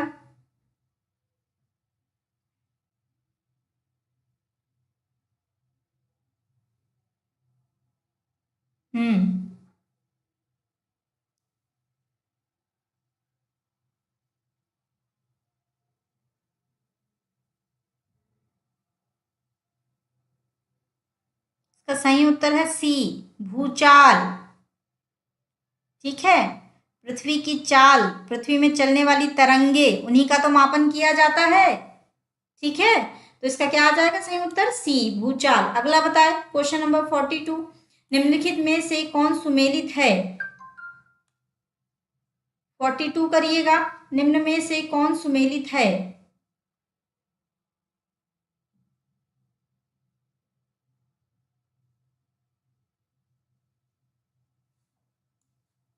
निम्न में से कौन सुमेलित है? इसको करिए 42।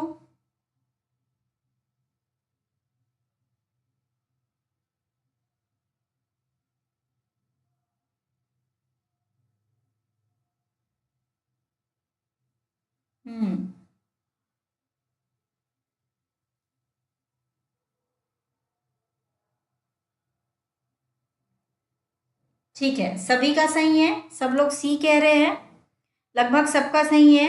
हाँ बिल्कुल, माउंट एटलस मोरक्को, अल्जीरिया और ट्यूनीशिया तक विस्तारित है। इसके अलावा जो आपका पराग्वे है, ये पराग्वे आपका यहाँ है, सॉरी, पंपास जो है ये आपका अर्जेंटीना में है, ना कि पराग्वे में है। मनीटोबा आपका कनाडा में है, और किम्बरले आपके साउथ अफ्रीका में है। नहीं, डी गलत है। कमल किशोर जी, साइस्ता राव जी, डी गलत है, ठीक है। इसका सही उत्तर है सी, सी ही इसका नहीं, सी इसका सही उत्तर है। मोरक्को, आपका एटलस पर्वत आपके मोरक्को, अल्जीरिया, ट्यूनीशिया तक विस्तारित है, ठीक है। इसके अलावा जो 3 है, पंपास अर्जेंटीना में है, आपका मनीटोबा कनाडा में है, किम्बरले आपके साउथ अफ्रीका में है, ठीक है। चलिए अगला करो 43, अमेरिका के झील प्रदेश में से निम्नलिखित 5 झीलों में से कौन सी पूर्णतः संयुक्त राज्य अमेरिका में स्थित है? बताइएगा। ये वाला उत्तर। अमेरिका के झील प्रदेश में कौन निम्नलिखित में से 5 झीलों में से कौन सी पूर्णतः यूएसए में है? इसका दीजिएगा उत्तर। प्रवीण जी सी कह रहे हैं और दीजिएगा बाकी।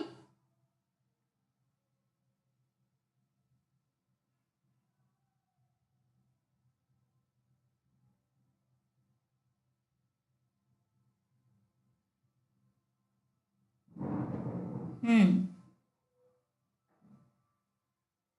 हम्म सही है सुरेंद्र जी। अमित जी आप लोगों का सही है, मिशिगन बिल्कुल। ईरी, सुपीरियर, ओंटेरियो और यूरोन, ठीक है। ईरी, सुपीरियर, ओंटेरियो, यूरोन ये यूएसए और कनाडा की सीमा पर है। नहीं शाइस्ता जी, इसका सही आंसर है सी, जबकि मिशिगन जो है वो पूर्ण रूप से यूएसए में है, ठीक है। क्लास नहीं की है क्या आपने शाइस्ता जी? कैसे गलत कर रहे हो सारे क्वेश्चन। हाँ चलो अगला बताइएगा 44। पेटर नास्टर झीलों का निर्माण निम्न में से किस प्रक्रम द्वारा होता है? बताइएगा। पेटर नास्टर झीलों का निर्माण निम्न में से किस प्रक्रम द्वारा होता है? ये मैंने नहीं पढ़ाई हूं क्योंकि ये थोड़ा सा,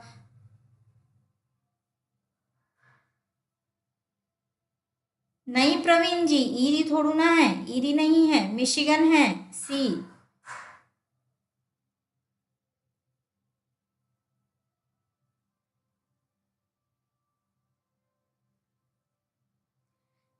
पेटर नास्टर जी, हाँ बिल्कुल अमित जी ने सही दिया इसका उत्तर। ये आपकी हिमनद, ये आपके हिमनद द्वारा निर्मित होती है पेटर नास्टर झील। सुरेंद्र जी बिल्कुल सही, ठीक है। एक बार एनसीईआरटी पढ़ लेना है, पेपर देने जाने से पहले एक बार एनसीईआरटी को थोड़ा सा पढ़ के चले जाना। 2-3 क्वेश्चन एनसीईआरटी से मिल जाएंगे भूगोल की, बार बार बोल रही हूँ, कक्षा 11 की एनसीईआरटी पढ़े बिना भूगोल का मतलब पेपर में मत बैठना, एक बार पढ़ लेना। 2-3 क्वेश्चन मिल जाएंगे, 2-3-4 मिल जाएंगे, बताओ। पेटर नास्टर झील मतलब एक तरीके से देखा जाए तो अभी मैं यहाँ पे आपको आकृति भी नहीं बना के बता सकती हूँ, ठीक है सुरेंद्र जी, इसको बाद में बोर्ड पे समझाऊंगी, ठीक है, बोर्ड पे समझाऊंगी, है ना। अभी बस ध्यान रख लो इतना कि ये हिमनद के द्वारा निर्मित होती है, ठीक है। चलिएगा अगला देखेंगे क्वेश्चन नंबर 45। निम्नलिखित में से कौन घास के मैदान नहीं है, इसमें बताइएगा।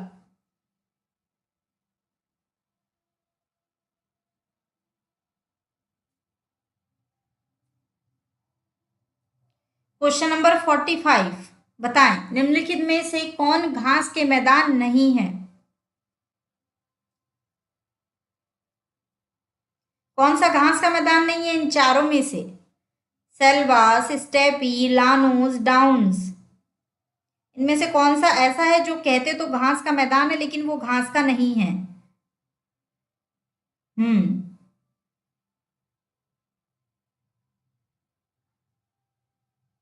बिल्कुल हाँ। सेल्वास आपके अमेजन के जंगल है जो कि पौधे है, बड़े बड़े पेड़ है, ना कि घास के मैदान है, ठीक है। तो इसका सही उत्तर हो जाएगा 45 का ए। अगला क्वेश्चन नंबर 46। निम्नलिखित में से कौन सा युग्म सुमेलित है, बताइए। इसमें कौन सा युग्म सुमेलित है ये बताना है। Question number 46। हाँ बाकी सबने ए दिया है, सबका उत्तर सही है। मृगनेन्द्र जी, कमल किशोर जी, सबका सही है, ठीक है। चलो अगला बताइएगा क्वेश्चन नंबर 46। निम्नलिखित में से कौन सा युग्म सुमेलित है? कौन सा युग्म सुमेलित है बताइएगा।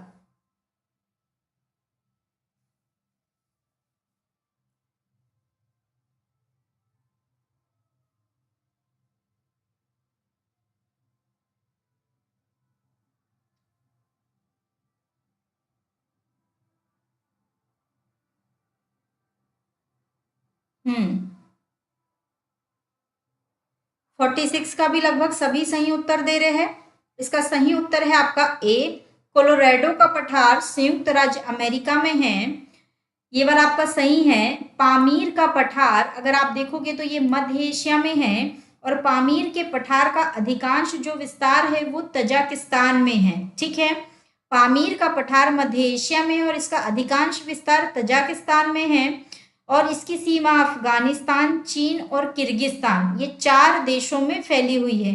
कभी एग्जैक्ट लोकेट पे आए तो हमेशा तजाकिस्तान को पहले प्रायोरिटी दीजिएगा पामीर के पठार को लेकर, ठीक है।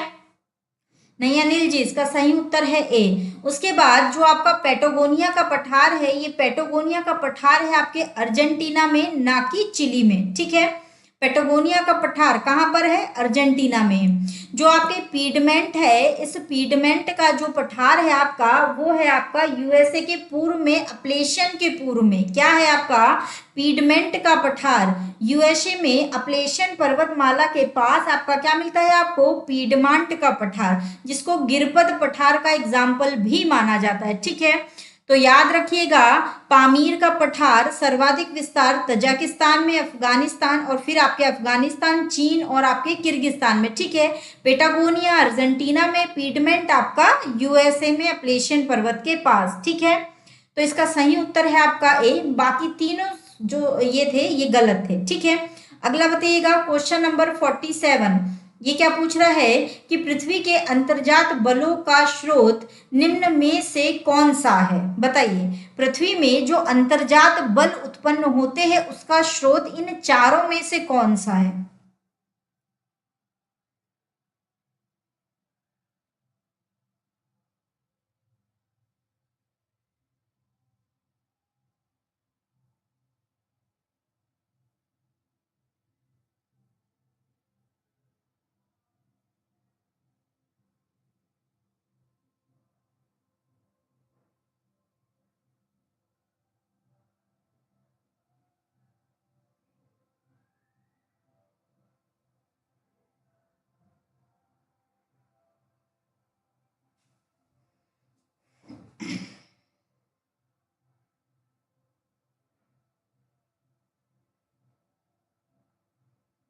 अमित जी गलत है। बी जो बोल रहे हो वो गलत है। ध्यान से देखो क्वेश्चन को, क्या बोल रहा है? पृथ्वी के अंतर्जात बलों का स्रोत। कोई भी बल कैसे उत्पन्न होगा? जब कोई फोर्स लगेगा। जब कोई भी बल उत्पन्न तभी होगा जब उसके पास क्या होगी? ऊर्जा होगी। तो अंतरतम में जितनी भी क्रियाएं होती है, मैंने आप लोगों को मेंस में बहुत अच्छे से बताया, अंतरतम में, प्री में भी बताया कई बार, अंतरतम में जितनी भी क्रियाएं होगी, अंतरतम में जितनी भी क्रियाएं होगी वो ऊर्जा की उत्पत्ति के कारण होगी। इनफैक्ट जो भूकंपी तरंगे हैं वो भी तो ऊर्जा के कारण ही उत्पन्न होती है। गलती कैसे कर रहे हो? इसका सही उत्तर होगा, हाँ प्रवीण जी ने सही दिया, इसका सही उत्तर होगा सी, भूतापीय ऊर्जा। जितनी भी पृथ्वी के अंदर की क्रियाएं होती है और वो क्रियाएं बाहर धरातल पर हमको प्रकट होती है, वो सिर्फ और सिर्फ भूतापीय ऊर्जा के कारण ही प्रकट होती है। ये ऊर्जा ही तो एक जगह स्टोर होती है जो भूकंपी तरंगों को उत्पन्न करने का कारण बनती है। ये ऊर्जा ही तो है एक जगह स्टोर होकर अंदर से बल लगाती है, ठीक है। तो याद रखिएगा, कभी भी अंतर्जात बलों के संदर्भ में कोई चीज आए तो उसमें अंतरतम की ऊर्जा सर्व प्रमुख है, यानी अंदर की ऊर्जा ही प्रमुख भूमिका में होती है। याद रखना है किसमें? अंतर्जात बलों में। और बहिर्जात बलों की बात आएगी तो बहिर्जात में जो, जिनको हम दैत्य कहते हैं, दैत्य जैसे कि आपके नदी, पवन, इनके द्वारा जो ऊर्जा यूज की जाती है, इनके द्वारा जो बल लगाया जाता है, उन्हीं को आप क्या कहते हैं? बाह्य बल या बहिर्जात बल, ठीक है। तो याद रखिएगा, इसका सही उत्तर है आपका सी, अंतर्जात बल ऊर्जा के कारण, अंदर की अंतरतम की ऊर्जा के कारण, ठीक है। अगला बताइएगा क्वेश्चन नंबर 48। मग्न तटों का सर्वाधिक विस्तार किस महासागर में है? मग्न तटों का सर्वाधिक विस्तार किस महासागर में है? बताइए इसका। मग्न तटों का सर्वाधिक विस्तार किस महासागर में है? सही उत्तर बताइए इसका।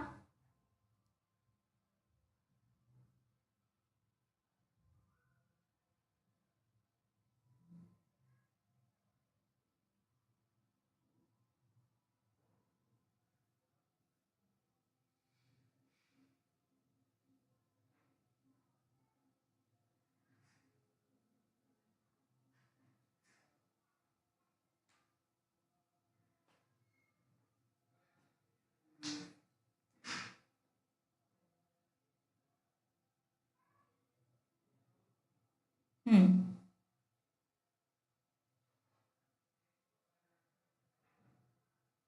और कोई?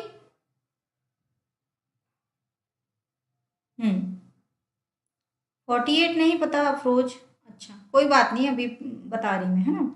मग्न तट ऐसे भाग आपके जो आपके महाद्वीपी महाद्वीपों के ही भाग होते हैं, महाद्वीपों के किनारे होते हैं जो किस में डूबे होते हैं, जल में डूबे होते हैं, ठीक है। तो जब आप पूरी मैपिंग देखेंगे तो उस मैपिंग में आपको जो महाद्वीप है उनके सर्वाधिक जो किनारे हैं या महाद्वीपों का एक बड़ा एरिया आपको कहाँ मिलेगा, अटलांटिक महासागर में।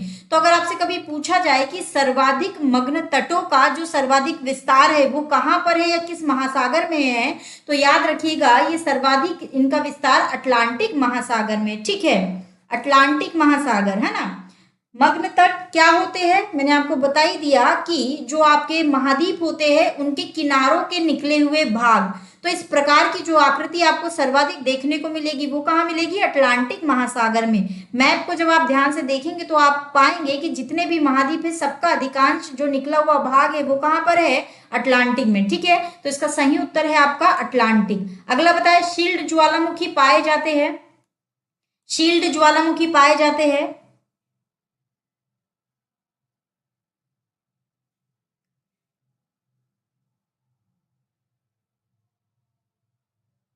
Question number 49, shield.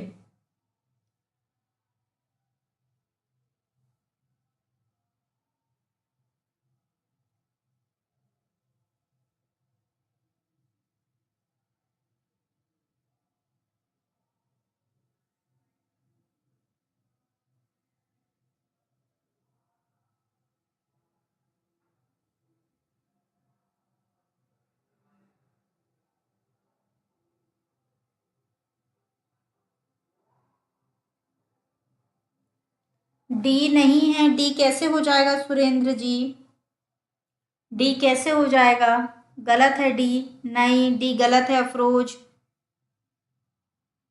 हम्म।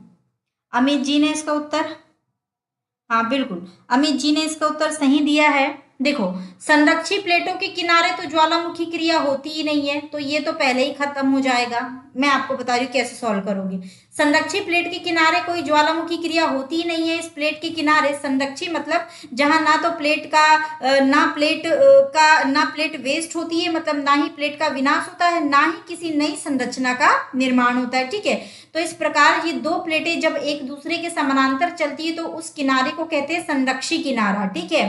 तो जो है आपका संरक्षी किनारा है, इस किनारे के सहारे सिर्फ और सिर्फ भूकंप की उत्पत्ति होती है, ज्वालामुखी की उत्पत्ति नहीं होती। और जो आपके अपसारी प्लेट है, इन अपसारी प्लेटों के किनारे दरारी उद्भेदन प्रकार की ज्वालामुखी होती है, जिसमें सिर्फ और सिर्फ पठार बन सकते हैं, ना कि शिल्ड बन सकते हैं और ना ही पर्वत बन सकते हैं। बच जाता है आपका ए, हॉट स्पॉट के ऊपर, मतलब एक ही स्थान पर लगातार ज्वालामुखी का उद्गार होते रहता है, जिससे परत दर परत, परत दर परत, धीरे धीरे धीरे धीरे वो जो गुंबद है या जो ज्वालामुखी का ऊपर आ रहा है लावा, वो धीरे धीरे ऊंचा होता चला जाता है। तो इस प्रकार जो आकृति बनती है जिसका ऊपरी भाग गुंबद टाइप का होता है, उसी को क्या कहते हैं, शील्ड कहते हैं। तो इसका सही उत्तर आपका क्या आ जाएगा, ए, हॉट स्पॉट के ऊपर, ठीक है।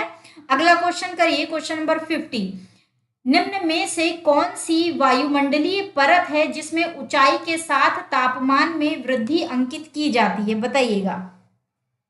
क्वेश्चन नंबर 50 का आंसर दीजिएगा। चार में से कौन सी ऐसी परत है जिसमें जैसे जैसे आप ऊंचाई पर जाओगे वैसे वैसे तापमान में वृद्धि मिलेगी। हाँ, अलास्का हवाई द्वीप इसका एग्जाम्पल है। ठीक, बढ़िया अमित जी।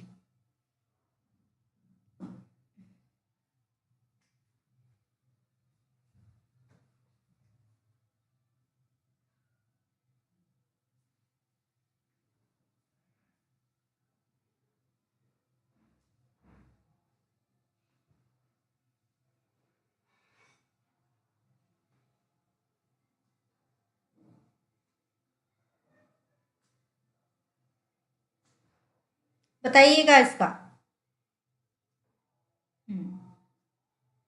प्रवीण जी बी कह रहे, और दीजिएगा उत्तर, लास्ट है ये, दीजिएगा उत्तर।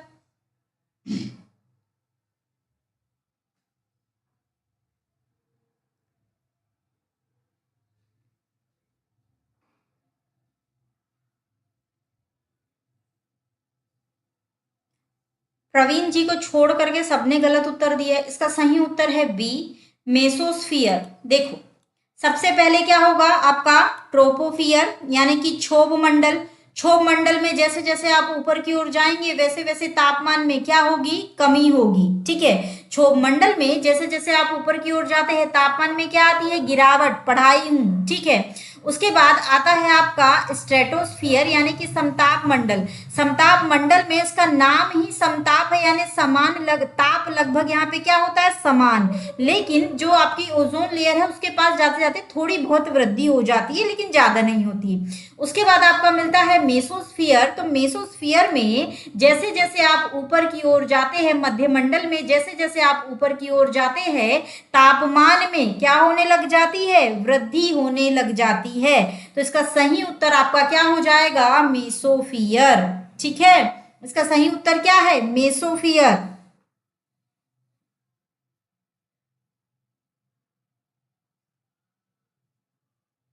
क्लियर है?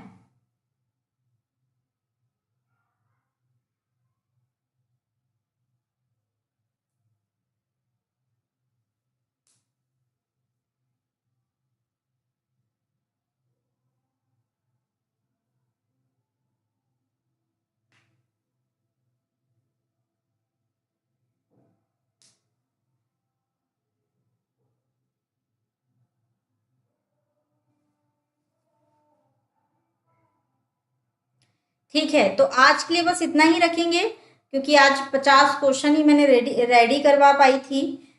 और सब लोग जाते जाते एक आध बार लाइक वाइक कर दिया करो क्लास को। बाकी कल करंट की क्लास होगी मेरी। ओके, कल करंट की क्लास होगी मेरी। ठीक है, और कल मैं इसकी क्वेश्चंस की क्लास नहीं लूंगी। संभवतः कल क्वेश्चन की क्लास नहीं होगी, क्योंकि अभी क्वेश्चन तैयार करवाने में एक्सप्लेनेशन हिस्ट्री वाले का ग्रुप में, हाँ मिल जाएगा अमित जी, मिल जाएगा। ठीक है, निश्चिंत रहो, मैं डलवा दूंगी। मैंने दे दी हूँ सर को, पता नहीं सर ने डाले नहीं है शायद अभी मुझे। हाँ साइस्ता जी, काम करिएगा ज्योग्राफी में। क्लास की है कि नहीं आपने, ये बताइए। मृगनेंद्र जी, आप क्वेश्चंस के आंसर नहीं देते हैं, दिया करो। सही गलत जो भी होगा, यहाँ डरने की तो कोई बात नहीं है, है ना। यहाँ कोई डरने की बात नहीं है, जो समझ में आता है दिया करें। तभी तो हमको पता चलेगा कि हमारी गलती कहाँ पे हो रही है, कहाँ हमको सुधार करना है। ठीक है, क्लास आंसर ही नहीं दोगे तो गलती कैसे समझ में आएगी।